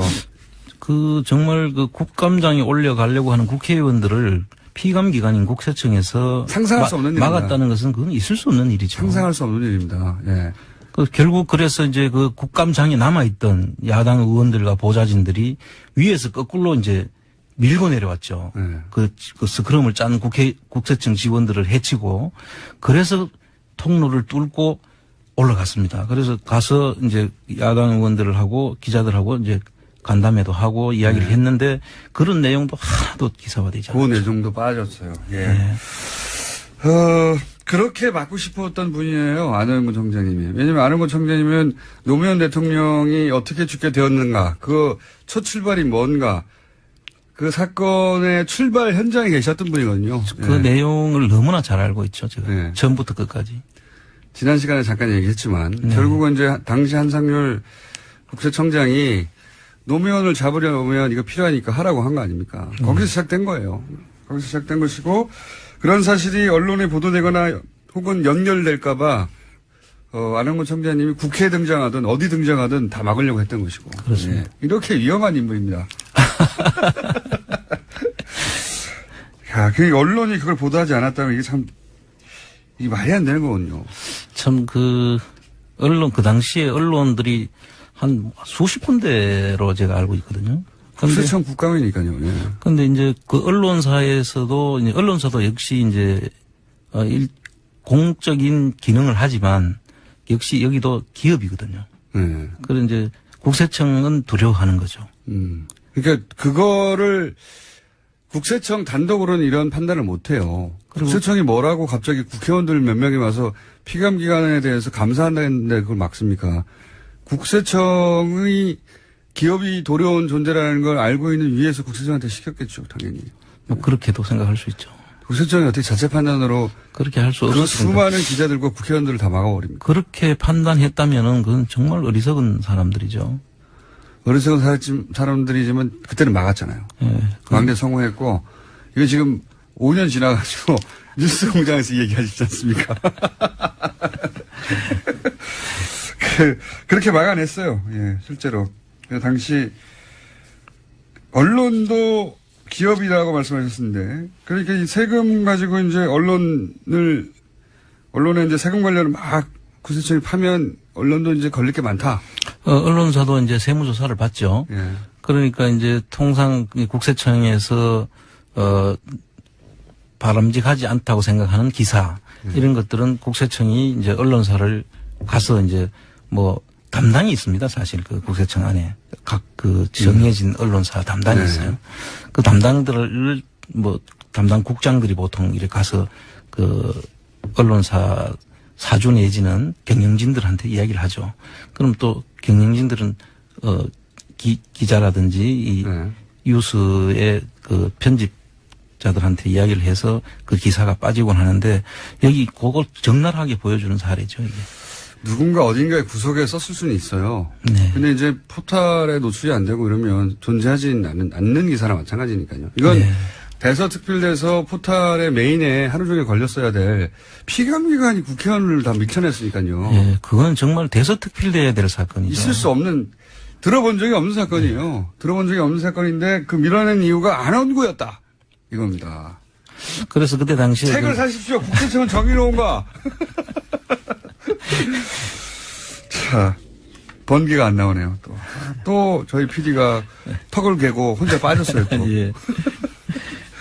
자, 그런 일이 있었습니다. 이제 방송에 나오셔서 5년 만에 처음으로 그때 있었던 일을 말씀하시는 거고, 근데 그게 다 실제로 막아졌고 기사도 막아졌고 본인이 증인으로 나서는 것도 막아졌고요. 그렇습니다. 그때는 막는 게 성공했고, 그리고 나서 박근혜 정권이 나와서 이 문제는 거론되지 않았고요. 그때 뉴스 공장 있으면 저희가 했을 텐데. 네. 사실 이런 문제들이 그 당시에 문제가 됐었으면 그 뒤에 일어나는 정치적 세무조사들은 상당히 힘들었을 거고 어렵지 않았겠습니까? 그런데 그때 이런 것들이 다 묻히고 넘어가니까 또 그 뒤에 계속 자행이 된 거죠. 성공하니까요. 예. 되니까. 그래서 이명박 박근혜 정부에서 많은 정치적 세무조사들이 일어났죠. 이명박 박근혜 정권 하에서 이것은 정치적 세무조사의 의혹이 짙다. 예. 이런 것도 한번 다뤄볼 필요가 있습니다, 저희가. 최순실, 박근혜 게이트, 최순실 은닉재산 프로파일링도 해야 되지만, 그건 앞으로 계속 해야 할 일이고요. 이 말 나온 김에, 이 사건 굉장히 의심스럽다. 보시기에 그런 사건들이 있었을 거 아닙니까? 예, 그렇습니다. 이명박 정부 때 토속촌 같은데, 네. 그 다음에 우리들 병원이라든지, 네. 제피로스라든지 이런 회사를 조사한 것은 이명박 정부의 그 이후에도 일어났고, 박근혜 정부 저는 명백히 이제 노무현 대통령을 잡기 위한 것이었고. 그렇죠. 그 건은. 예. 박근혜 정부 때도 세계일보 세무조사 같은 경우도 정윤회 문건 사건이 세계일보가 보도를 하고 난 다음에 그렇죠. 세무조사가 예상이 됐는데 그 뒤에 흐지부지 됐죠. 흐지부지 됐죠. 그러니까 그런 게 실질적인 정치적 세무조사의 그 의심을 충분히 입을 막게 하기 위해서. 한다고 하고 했는지 안 했는지도 모르고 어떻게 끝났는지도 모르는 그런 정치적 세무조사. 정치적 세무조사라면은 세무조사를 선정하는 대상자를 선정하는 과정과 조사하는 방법과 조사 뒤의 결과 조치 이런 부분들에 있어서 정상적이지 않은 것은 다 정치적 세무조사를 우리 수사를 정치적이라고 말을 하지만 그 속에는 여러 가지 이야기가 다 숨어 있지 않겠습니까? 보통은 이제 검찰의 정치적 편향에 대해서 혹은 정치적 수사에 대해서들 말들 해왔고 오히려 검찰은 그렇게 노출이 되니까 그렇습니다. 기자들이 취재를 하고 그래서 그게 정치적 논란이 어쨌든 수면 위에 올라오긴 와요. 예. 근데 국세청은 조용히 사라지니까요. 국세청은 개별 기업 정보는 비밀 유지 의무 조항 81조를 정가의 보도로 쓰고 있죠. 그래서 그 부분에 대해서는 전향적으로 지금 좀 생각을 해봐야 될 그럼 거거든요. 정권이 국세청을 그런 식으로 사실은 과거에 많이 이용했겠군요. 그렇다고 봐야죠. 예. 본인이 직접 연루된 산증인이고. 예, 그렇습니다. 예. 산증인이고 그 이후로도 그런 정치적 세무조사가 전문가의 눈에 보기에는 있었다. 분명히. 많이 있었죠. 많이 있었다. 예. 그거 사례 좀 해보죠, 저희도. 예. 예. 자, 하실 일이 너무 많네요. 저는 몰랐는데 국세청 TF도 구성이 돼서 출범한다고 하니까 예. 그렇게 되면 또 안홍근 청장님 하실 일이 많겠죠. 사실 외부 인사들은 국세청 내부를 잘 모릅니다. 그분들이 뭘 알겠습니까? 전부 다 형식적으로 예를 들어서 숫자는 문제 없이 있겠죠, 그죠? 다 맞춰놨죠. 예, 맞춰놨겠죠. 그런데 이유도 다 달아놨죠. 예, 정상적인 이유처럼 보이고. 예, 밖에서 볼 때는 절대 알 수 없어. 그거를 가지고 제대로 알라 그러면 내부에 있는 사람들 자기들이 계획에 없던 조사를 하는데 어떤 경로로 왔는지는 누구든지 너무 잘 알지 않습니까? 국세청의 아주 은밀한 비밀이군요, 이거. 그렇습니다. 그래서 이런 부분들은 그 내부에서 자각과 자성이 없으면은 절대 밝힐 수 없는 등이에요. 근데 이제 스스로 개혁한다는 건 굉장히 어려운 일이라 외부의 힘이 필요한데, 근데 그게 국세청 출신이어야 한다, 기본적으로. 예, 그 내용을 잘 아는 사람이 하지 않고는 정상적인 개혁이 이루어질 수가 없다. 저는 그렇게. 그게 나다! 그리고 책도 사라! 국세청은 정해놓은 거. 네.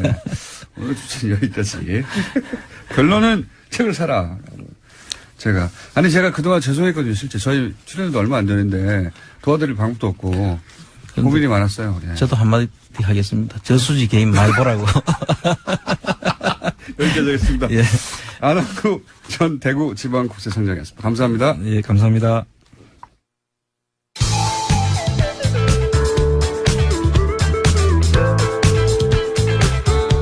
환상의 시사 아이돌 고깃빛깔 김호준.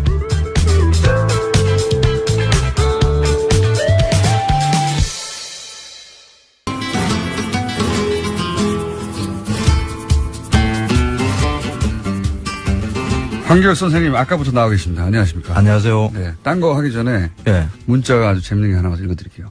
어제 TV조선 주차장에서 차 창문을 활짝 열어놓고 일부러 뉴스 공장을 크게 틀어놓은 운전자를 발견했습니다. 네.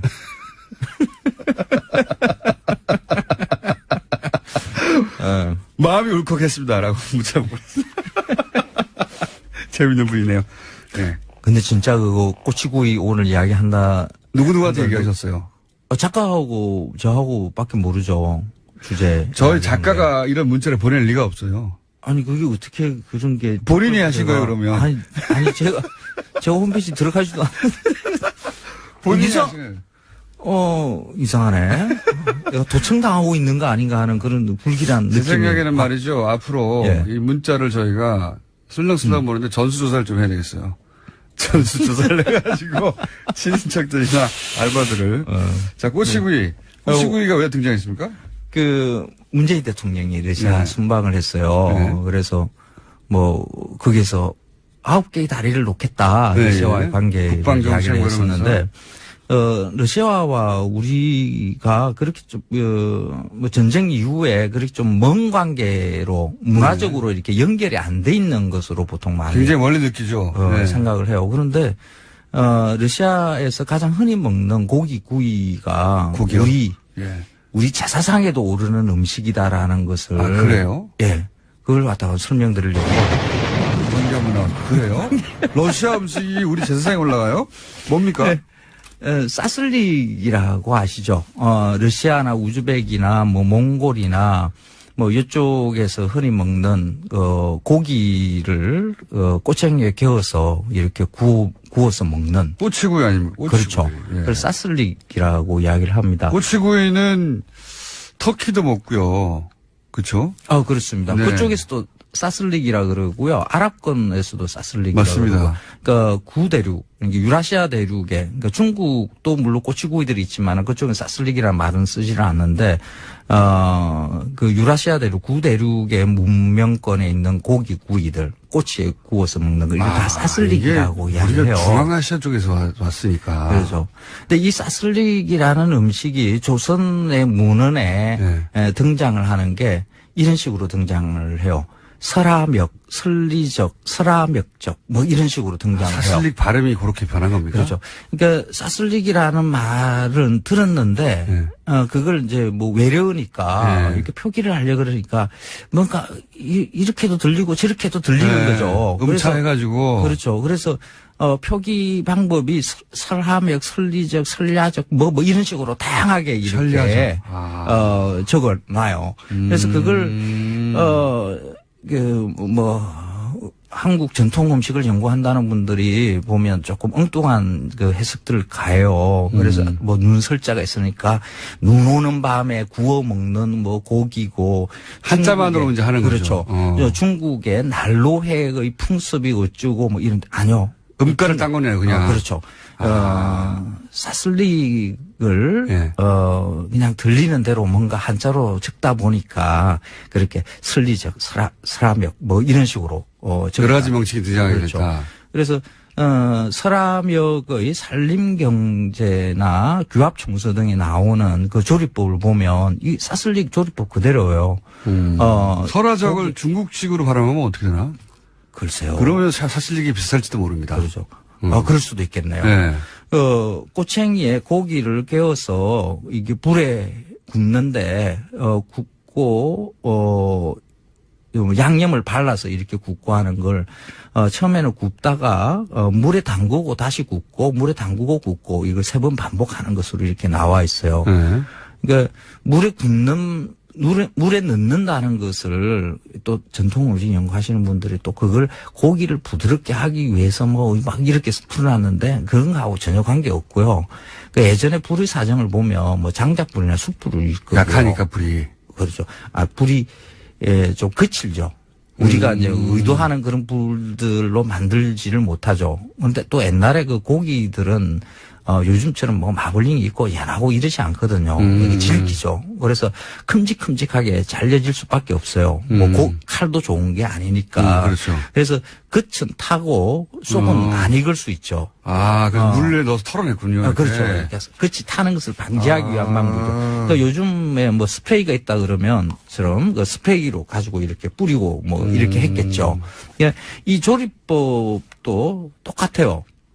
근데 이런 꼬치구이 음식, 설화멱, 설리적 뭐 이런 것으로 말로 내려오던 것이 우리의 제사상에 차례상에 올리는 그 음식에 그대로 들어와 있어요.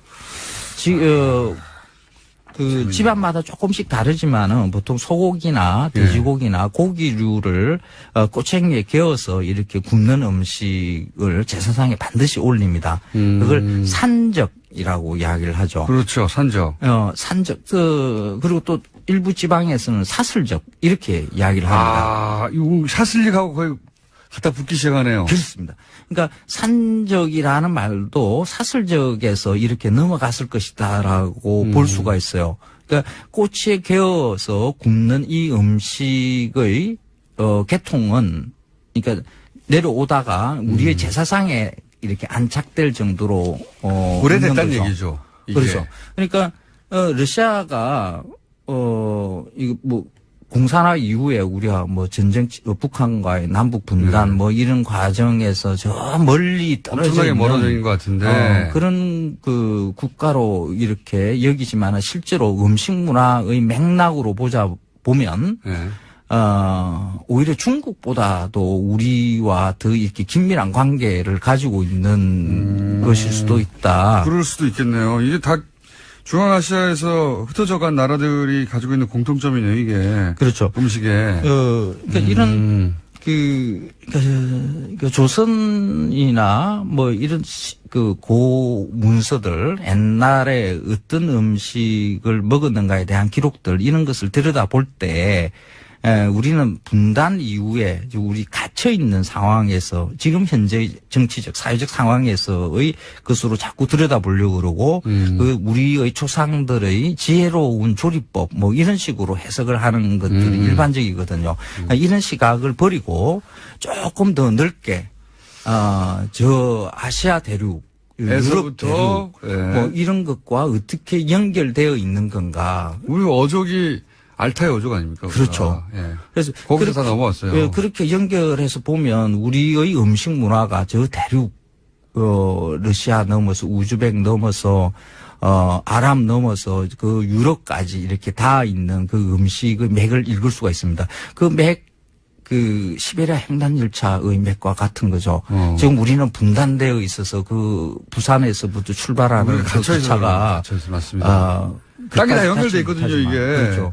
지금 문재인 대통령이 갔던 그 블라디보스톡, 그 블라디보스톡의 그 역을 그 유라시아 대륙을 연결하는 시베리아 횡단 열차의 시작점으로 이렇게 지금 러시아에서는 보거든요. 근데 그 블라디보스톡에서부터 밑에 경의선을 통해서 내려와서 부산까지 내려가요.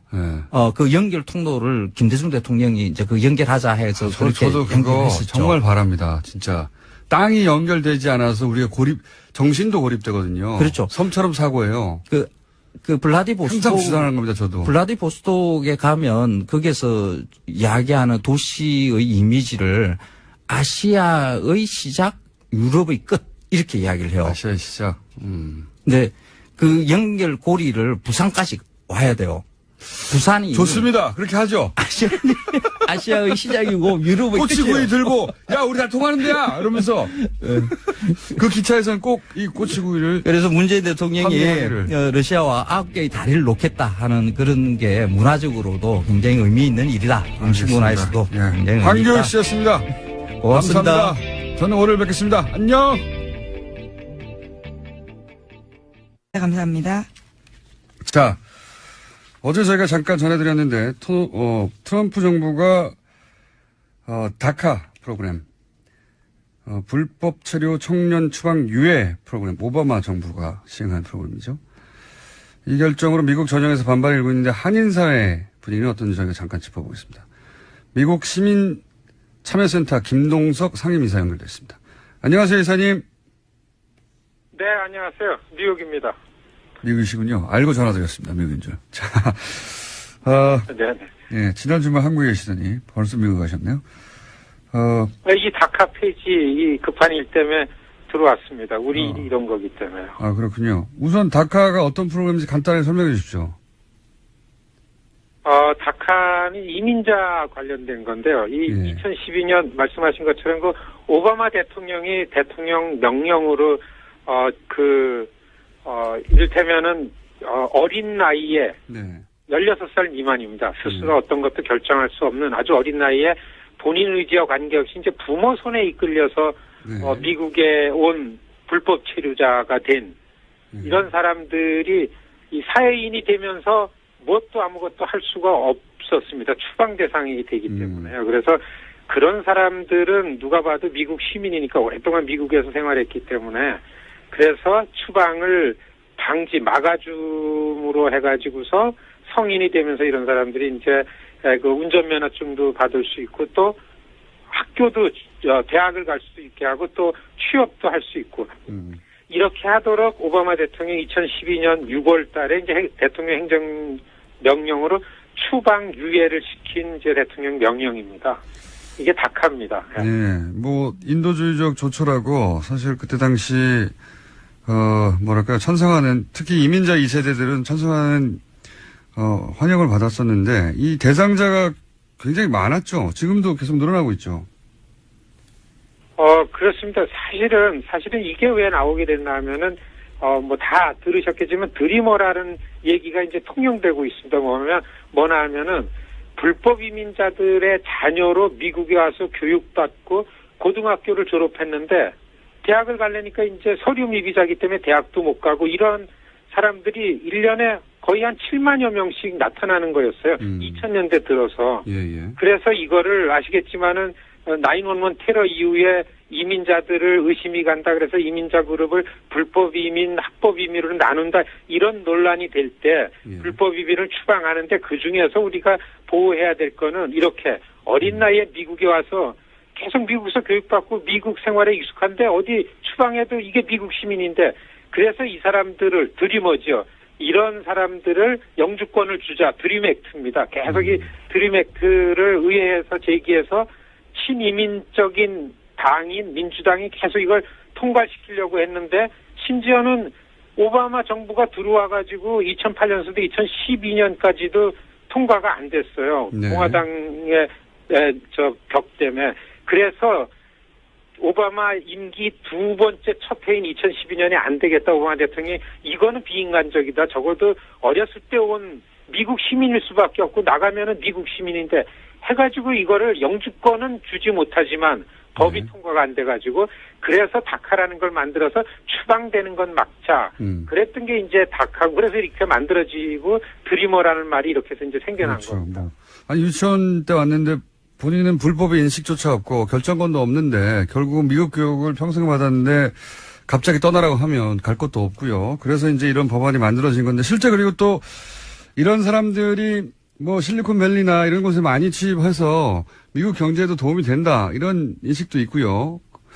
그런데 갑자기 지금 트럼프 대통령은 그 사람들도 평생 어릴 때부터 교육받아서 평생 미국에 자란 사람들 나가라는 거잖아요. 이렇게 되면 여기에 해당되는 한인의 규모는 얼마나 됩니까?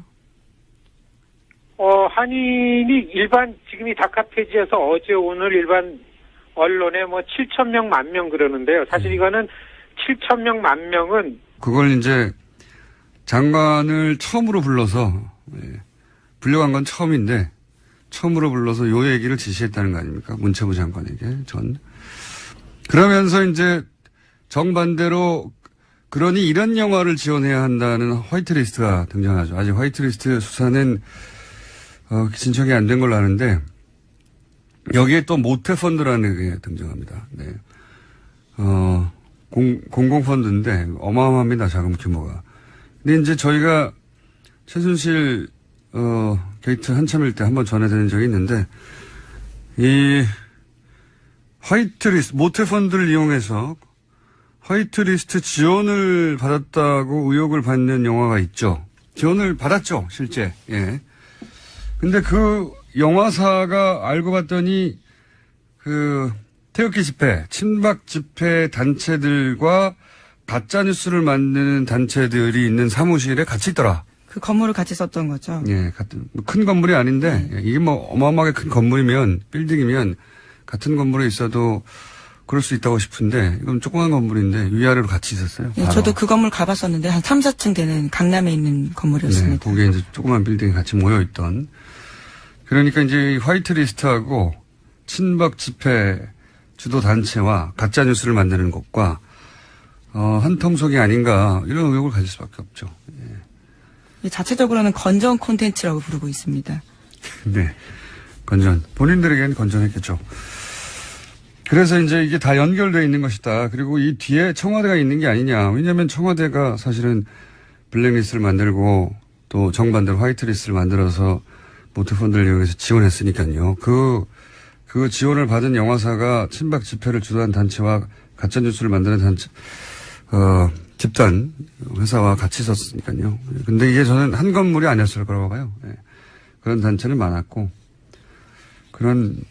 만약에 화이트리스트가 지금 너무 많은 사안들이 수사되니까, 동시에 화이트리스트까지 갈지는 모르겠는데, 가면 아마 그런 건물이 다 쓰였다 하는 뉴스가 나오지 않겠는가. 자, 어쨌든 전 문체부 장관이 대통령이 블랙리스트 지시했다라고 증언을 한 뉴스였습니다. 예, 심지어 수첩에 그 내용을 적어놨다라면서 물증도 보여줬습니다.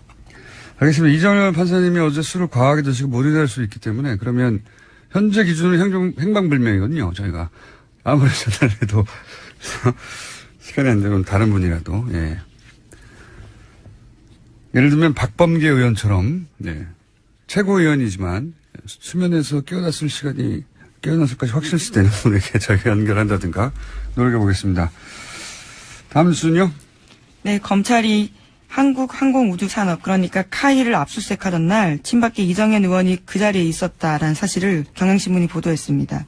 어제 이 의원의 조카가 조작된 점수로 카이에 입사했다라는 사실을 말씀드린 바가 있는데요. 하필이면 그날 이 의원이 거기 있었던 거죠. 하필이요. 예. 이게 이제 우연이면 이정현 의원은 제가 보기에는 로또를 자주 사시는 게 좋겠어요. 예. 하필이면 방산비리로 업체를 압수수색하는 날에, 예. 그런 날은 뭐 10년에 한 번 있을까 말까 하거든요. 이 업체가. 게다가 그 본사가 서울에 있는 게 아니라요. 경남 사천에 있습니다. 그런데 이제. 그리고 자신을 의존할 사장이 없는 날이지 않습니까? 보통은 사장이 있는 날 오는데. 그리고 이제 수많은 업체 중에 하필이면 본인이 조카를 취업을 청탁해서 부정 입사시킨 딱 그 업체를 하필 그날 이런 우연을 만들어내는 기술이면 저는 로또가 가능하다고 봅니다. 부럽습니다. 예, 물론 본인의 해명은 있는데요. 현장 방문을 돌아가면서 하고 있었기 때문에 그때 그 자리에 있었다라는 겁니다. 이유야 뭘 못했겠습니까? 예. 어쨌든 이건 이제 우연이라고 주장하시는 거죠. 예, 굉장히 부럽습니다. 로또를 사시는 게 좋겠고요. 근데 이제 본인 조카를 부정 입사시킨 요 사건 자체는 이미 수사가 들어가서 네. 아마 결과가 나올 것 같습니다. 하여튼 그 업체에 갔다. 근데 그 업체가 또 하필 압수수색 당하는 날 아침에 가셔가지고 어떻게 그 소식을 알았는지. 자, 일단 여기까지 하겠습니다. 감사합니다. 시사인의 김은지였습니다. 사실상 강력한 주장이 나온 건데 국정원 TF가 아시다시피 몇 달 돌아갔고 이제 사이버 사령부의 부단장이었던 당사자가 이런저런 식으로 보고하고 그리고 활동을 했다는 증언이 나온 만큼 사이버 사령부도 이제 TF가 구성돼서 돌아가겠죠? 네, 청와대 국가안보실과 보고 및 협조 체계를 갖춰서 4개월 정도 활동할 예정이라고 합니다. 근데 이제 이렇게 되면 김관진 당신은 국방장관이죠. 네, 나중에 안보실장이 됐던. 사드하고도 뗄래야 뗄 수 없는 사실상 사드는 김관진 주도하에 들어온 게 아니냐고 하는 지적이 많습니다. 그리고 새 정부가 들어서고 나서도 제대로 보고가 안 됐다고 하는 갖가지 논란의 한 중심에 있는 분인데 이번에 사이버사 댓글 공작이 공작으로 끝나는 게 아니라 당시 사인을 받고 보고했다는 문서가 나왔다는 거죠. 네, 어제 말씀드린 뉴스인데요. 청와대로 보고했다는 거죠. 몇 분이 떨고 있겠군요. 예. 자, 다음 수는요. 네, 최순실 씨의 변호인을 맡고 있는 이경재 변호사가 정유라 씨의 변호를 더 이상 맡지 않기로 했다고 합니다. 그러니까 변호사에서 사임을 한 건데요. 이 변호사는 지난 6일에 서울중앙지검에 정 씨의 변호사를 사임하겠다는 내용의 사임계를 제출했다고 합니다. 네. 다른 내용 진행하기 전에 요즘 문자가 이게 유행이군요. 아직 황교익 선생 코너가 나오지 않았는데 오늘도 역시 시원하십니다. 이런 문자 나오고 막 여기 나오시는 게스트들이 자꾸 이제 개편 시간이 다 오다 보니까 본인들의 지인들과 친인척을 이용해서 아직 방송이 아직 안 나오는데 오늘 방송도 너무 좋았어요. 이런 문자가 너무 많이 오네요. 네. 자제해 주시고요. 최순실 씨, 뭐랄까요, 이게, 가족사가 반복되는 듯한 느낌, 한번 이야기한 적이 있는데, 1세대에서 2세대로 재산이 넘어가는 과정도 굉장히 큰 의혹들이 제기됐었죠. 예. 최태민 씨 아들 최재석 씨가 최태민 씨의 독서서를 제기했었죠. 예. 1세대에서 2세대로 재산이 넘어갈 때, 그런 큰 의혹이 있다.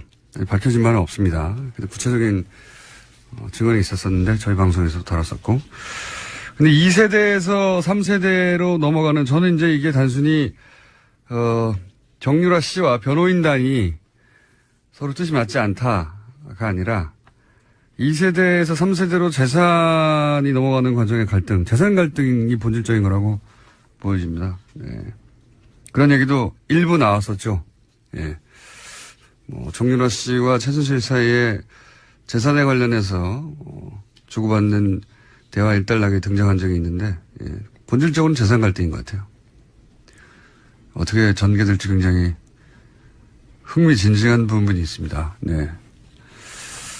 자, 이 뉴스는 저희가 한번 따로 집중적으로 취재를 해가지고, 저희 단독이나 특종을 한번 보려고 노력해 보겠습니다. 네. 주진우 기자를 시켜서. 자, 다음 뉴스는요? 블랙리스트 관련된 뉴스도 나왔습니다. 박근혜 전 대통령의 블랙리스트 지시 의혹과 관련해서 김종덕 전 문화체육관광부 장관이 법정에 섰습니다. 여기서 박 전 대통령의 지시가 있었다라는 증언을 한 겁니다. 어제 재판 증인에 출석해서 한 말인데요. 관련해서는 구체적인 증언을 했습니다. 2015년 1월 9일에 대통령이 불러서 갔다라고 하는데요. 당시에 박 전 대통령은 영화 제작하는 사람이 문제다. 잘못된 영화를 보고 젊은이들이 잘못된 생각을 한다. 정치 편향적인 영화에 지원하면 안 된다. 관리를 잘하라. 이렇게 이야기했다라고 합니다. 이 워딩이 너무 명시적이고 구체적이에요. 영화 제작하는 사람들이 문제다. 잘못된 영화를 보고 젊은 애들이 잘못된 생각을 하면 안 되니까 그런 영화 지원하면 안 된다는 거잖아요. 관리를 잘하라고 말을 한 거죠. 예. 하면 안 된다. 소위 이제 지원 배제죠. 블랙리스트. 자기들끼리는 블랙리스트란 단어를 쓰지 않고 지원을 배제한다라고 가치 중립적인 단어처럼 사용했는데 블랙리스트 이야기인 것이고. 안녕하세요. 김호준입니다. 서울시가 가구소득과 미취업 기간 등을 기준으로 청년들 구직 활동을 지원하겠다며 월 50만 원 한도로 지급하는 청년수당 클린 카드라는 게 있습니다. 이 카드로 노래방, 소주방, 영화관 등도 이용 가능하다며 보수 진영에서는 진작부터 문제 삼아왔습니다. 지난달에는 구체적으로 용처 제한의 항목까지 제시했었습니다. 학원 수강료, 시험 응시료 등으로 제한해야 한다는 거죠. 이런 이슈가 있으면 보수 매체는 이 카드로 모텔까지 결제 가능하다며 제목을 뽑습니다. 그런데 말이죠.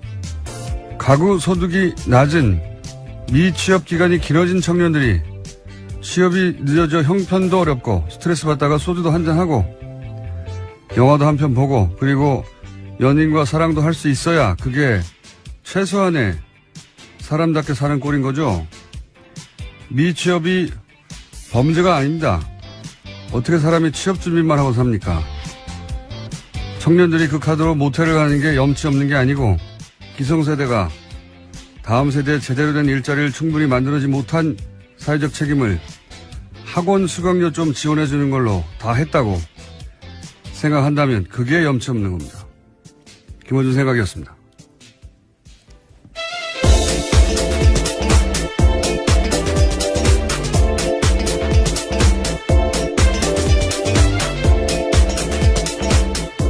시사인의 김은지입니다. 네. 카드로 모텔도 가. 네. 이런 제목 잘 뽑아요, 보수 매체에서. 청년들 어딜 갑니까? 자기 집도 없는데.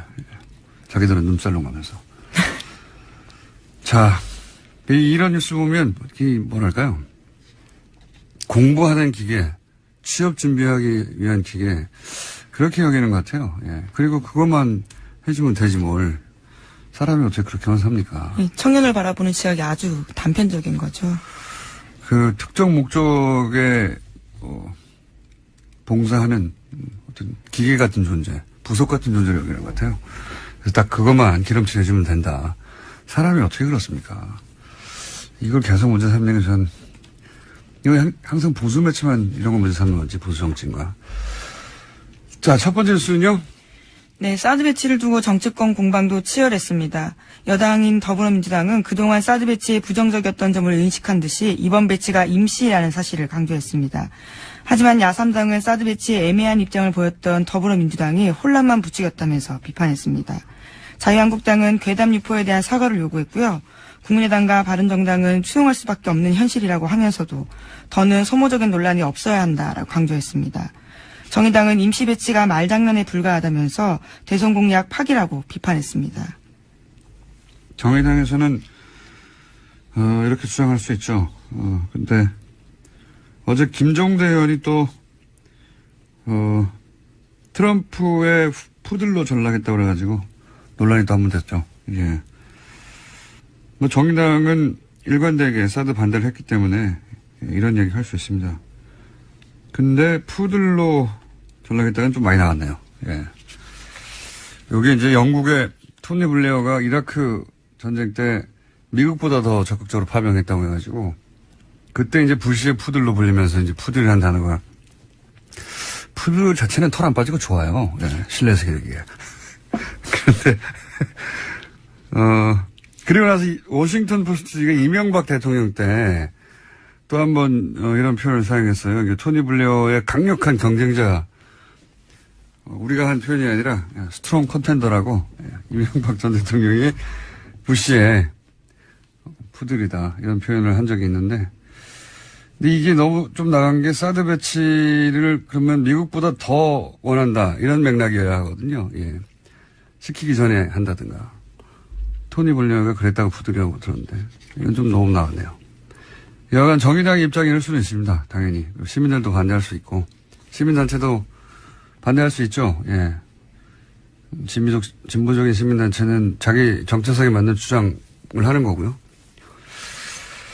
자, 이렇게 갈등이 있습니다. 뭐 사실 민주사회는 갈등이 익숙해져야 돼요.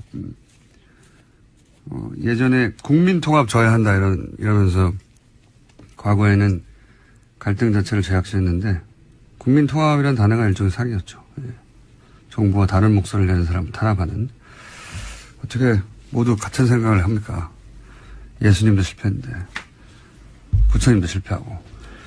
여하간 갈등 자체는 뭐 문제가 아닌데 갈등을 어떻게 상대하느냐 이게 이제 장기적으로 문제가 되겠죠. 이번 정권에서도.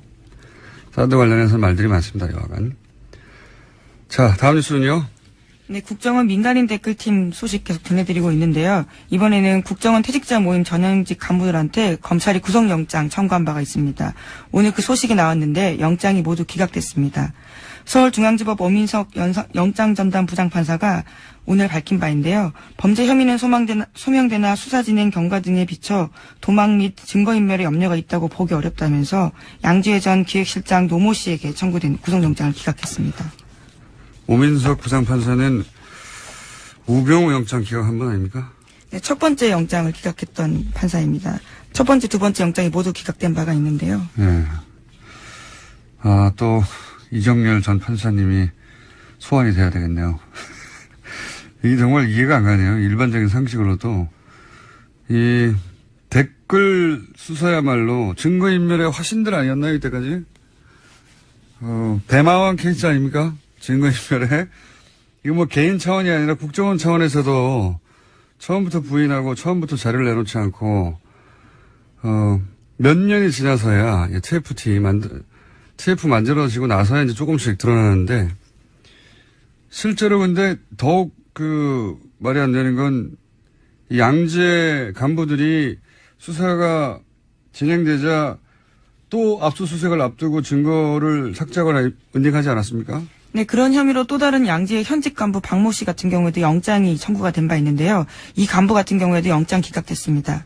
그 기각 사유에 대해서 피해자가 은닉한 물건의 증거 가치, 피해자의 주거와 가족관계 등에 비춰 피해자가 도망가거나 범행에 관한 증거를 인멸할 염려가 있다고 보기 어렵다라고 밝혔습니다. 아니, 수사를 하는 와중에도 증거를 인멸했는데 이해가 안 가네요, 저는. 이게 뭐 특별한 우리가 법을 몰라서 그런 건지 법리에 신비스러운 부분이 있는 건지 모르겠는데, 아니, 이게 지금 수사하는 동안에도 자료를 숨기거나 은닉했는데, 이해가 안 갑니다, 저는. 검찰의 입증이 좀 더 부족하다라고 판단했을 수는 있는데요. 관련해서 검찰발로 나온 소식도 있습니다. 말씀하신 자료 삭제와 관련된 부분인데요. 검찰이 양지의 사무실에 하드디스크 압수수색했는데 여기서 문제 보고서가 삭제된 채 발견됐다라고 합니다. 복원을 그러니까요. 삭제를 했는데 포렌식을 해서 복원을 했다는 거잖아요. 예. 삭제하고 외부로 빼돌리고. 네, 그 보고서 같은 경우에는 해당 문건이 국정원 심리전단에 정기적으로 보고한 내용이 담겨 있다고 합니다. 당연히 양지에는 이제 민간인들이거든요. 민간인이 국정원에 보고했다고 하는데 그런 문서를 일부러 삭제한 거 아니에요. 근데 이게 어떻게 그럴 만한 은닉한 물건의 증거 가치가 없다고 합니까? 보고서가 삭제됐는데 그게 나왔는데 이해가 안 가네요, 저는 잘. 서울중앙지법 영장판사 양승태 대법관의 마지막 인선에 대해서 말들이 많은데 또 한 번 논란이 되겠습니다, 이 사안은. 저희가 이정열 판사님이 기상하시는 대로 새벽에 전화했는데 아직 안 일어났어요? 네. 오늘 새벽에 나온 결과여서. 네, 새벽에 나온. 설마 이게 기각될 줄 몰랐기 때문에 저희가 미리 섭외를 못 해주는 우를 보고 있네요. 네. 기상하는 대로 연결 한번 해보겠습니다. 자, 다음 뉴스는요. 네, 국방부가 어제 댓글 공작 진상규명 TF를 구성했다고 합니다.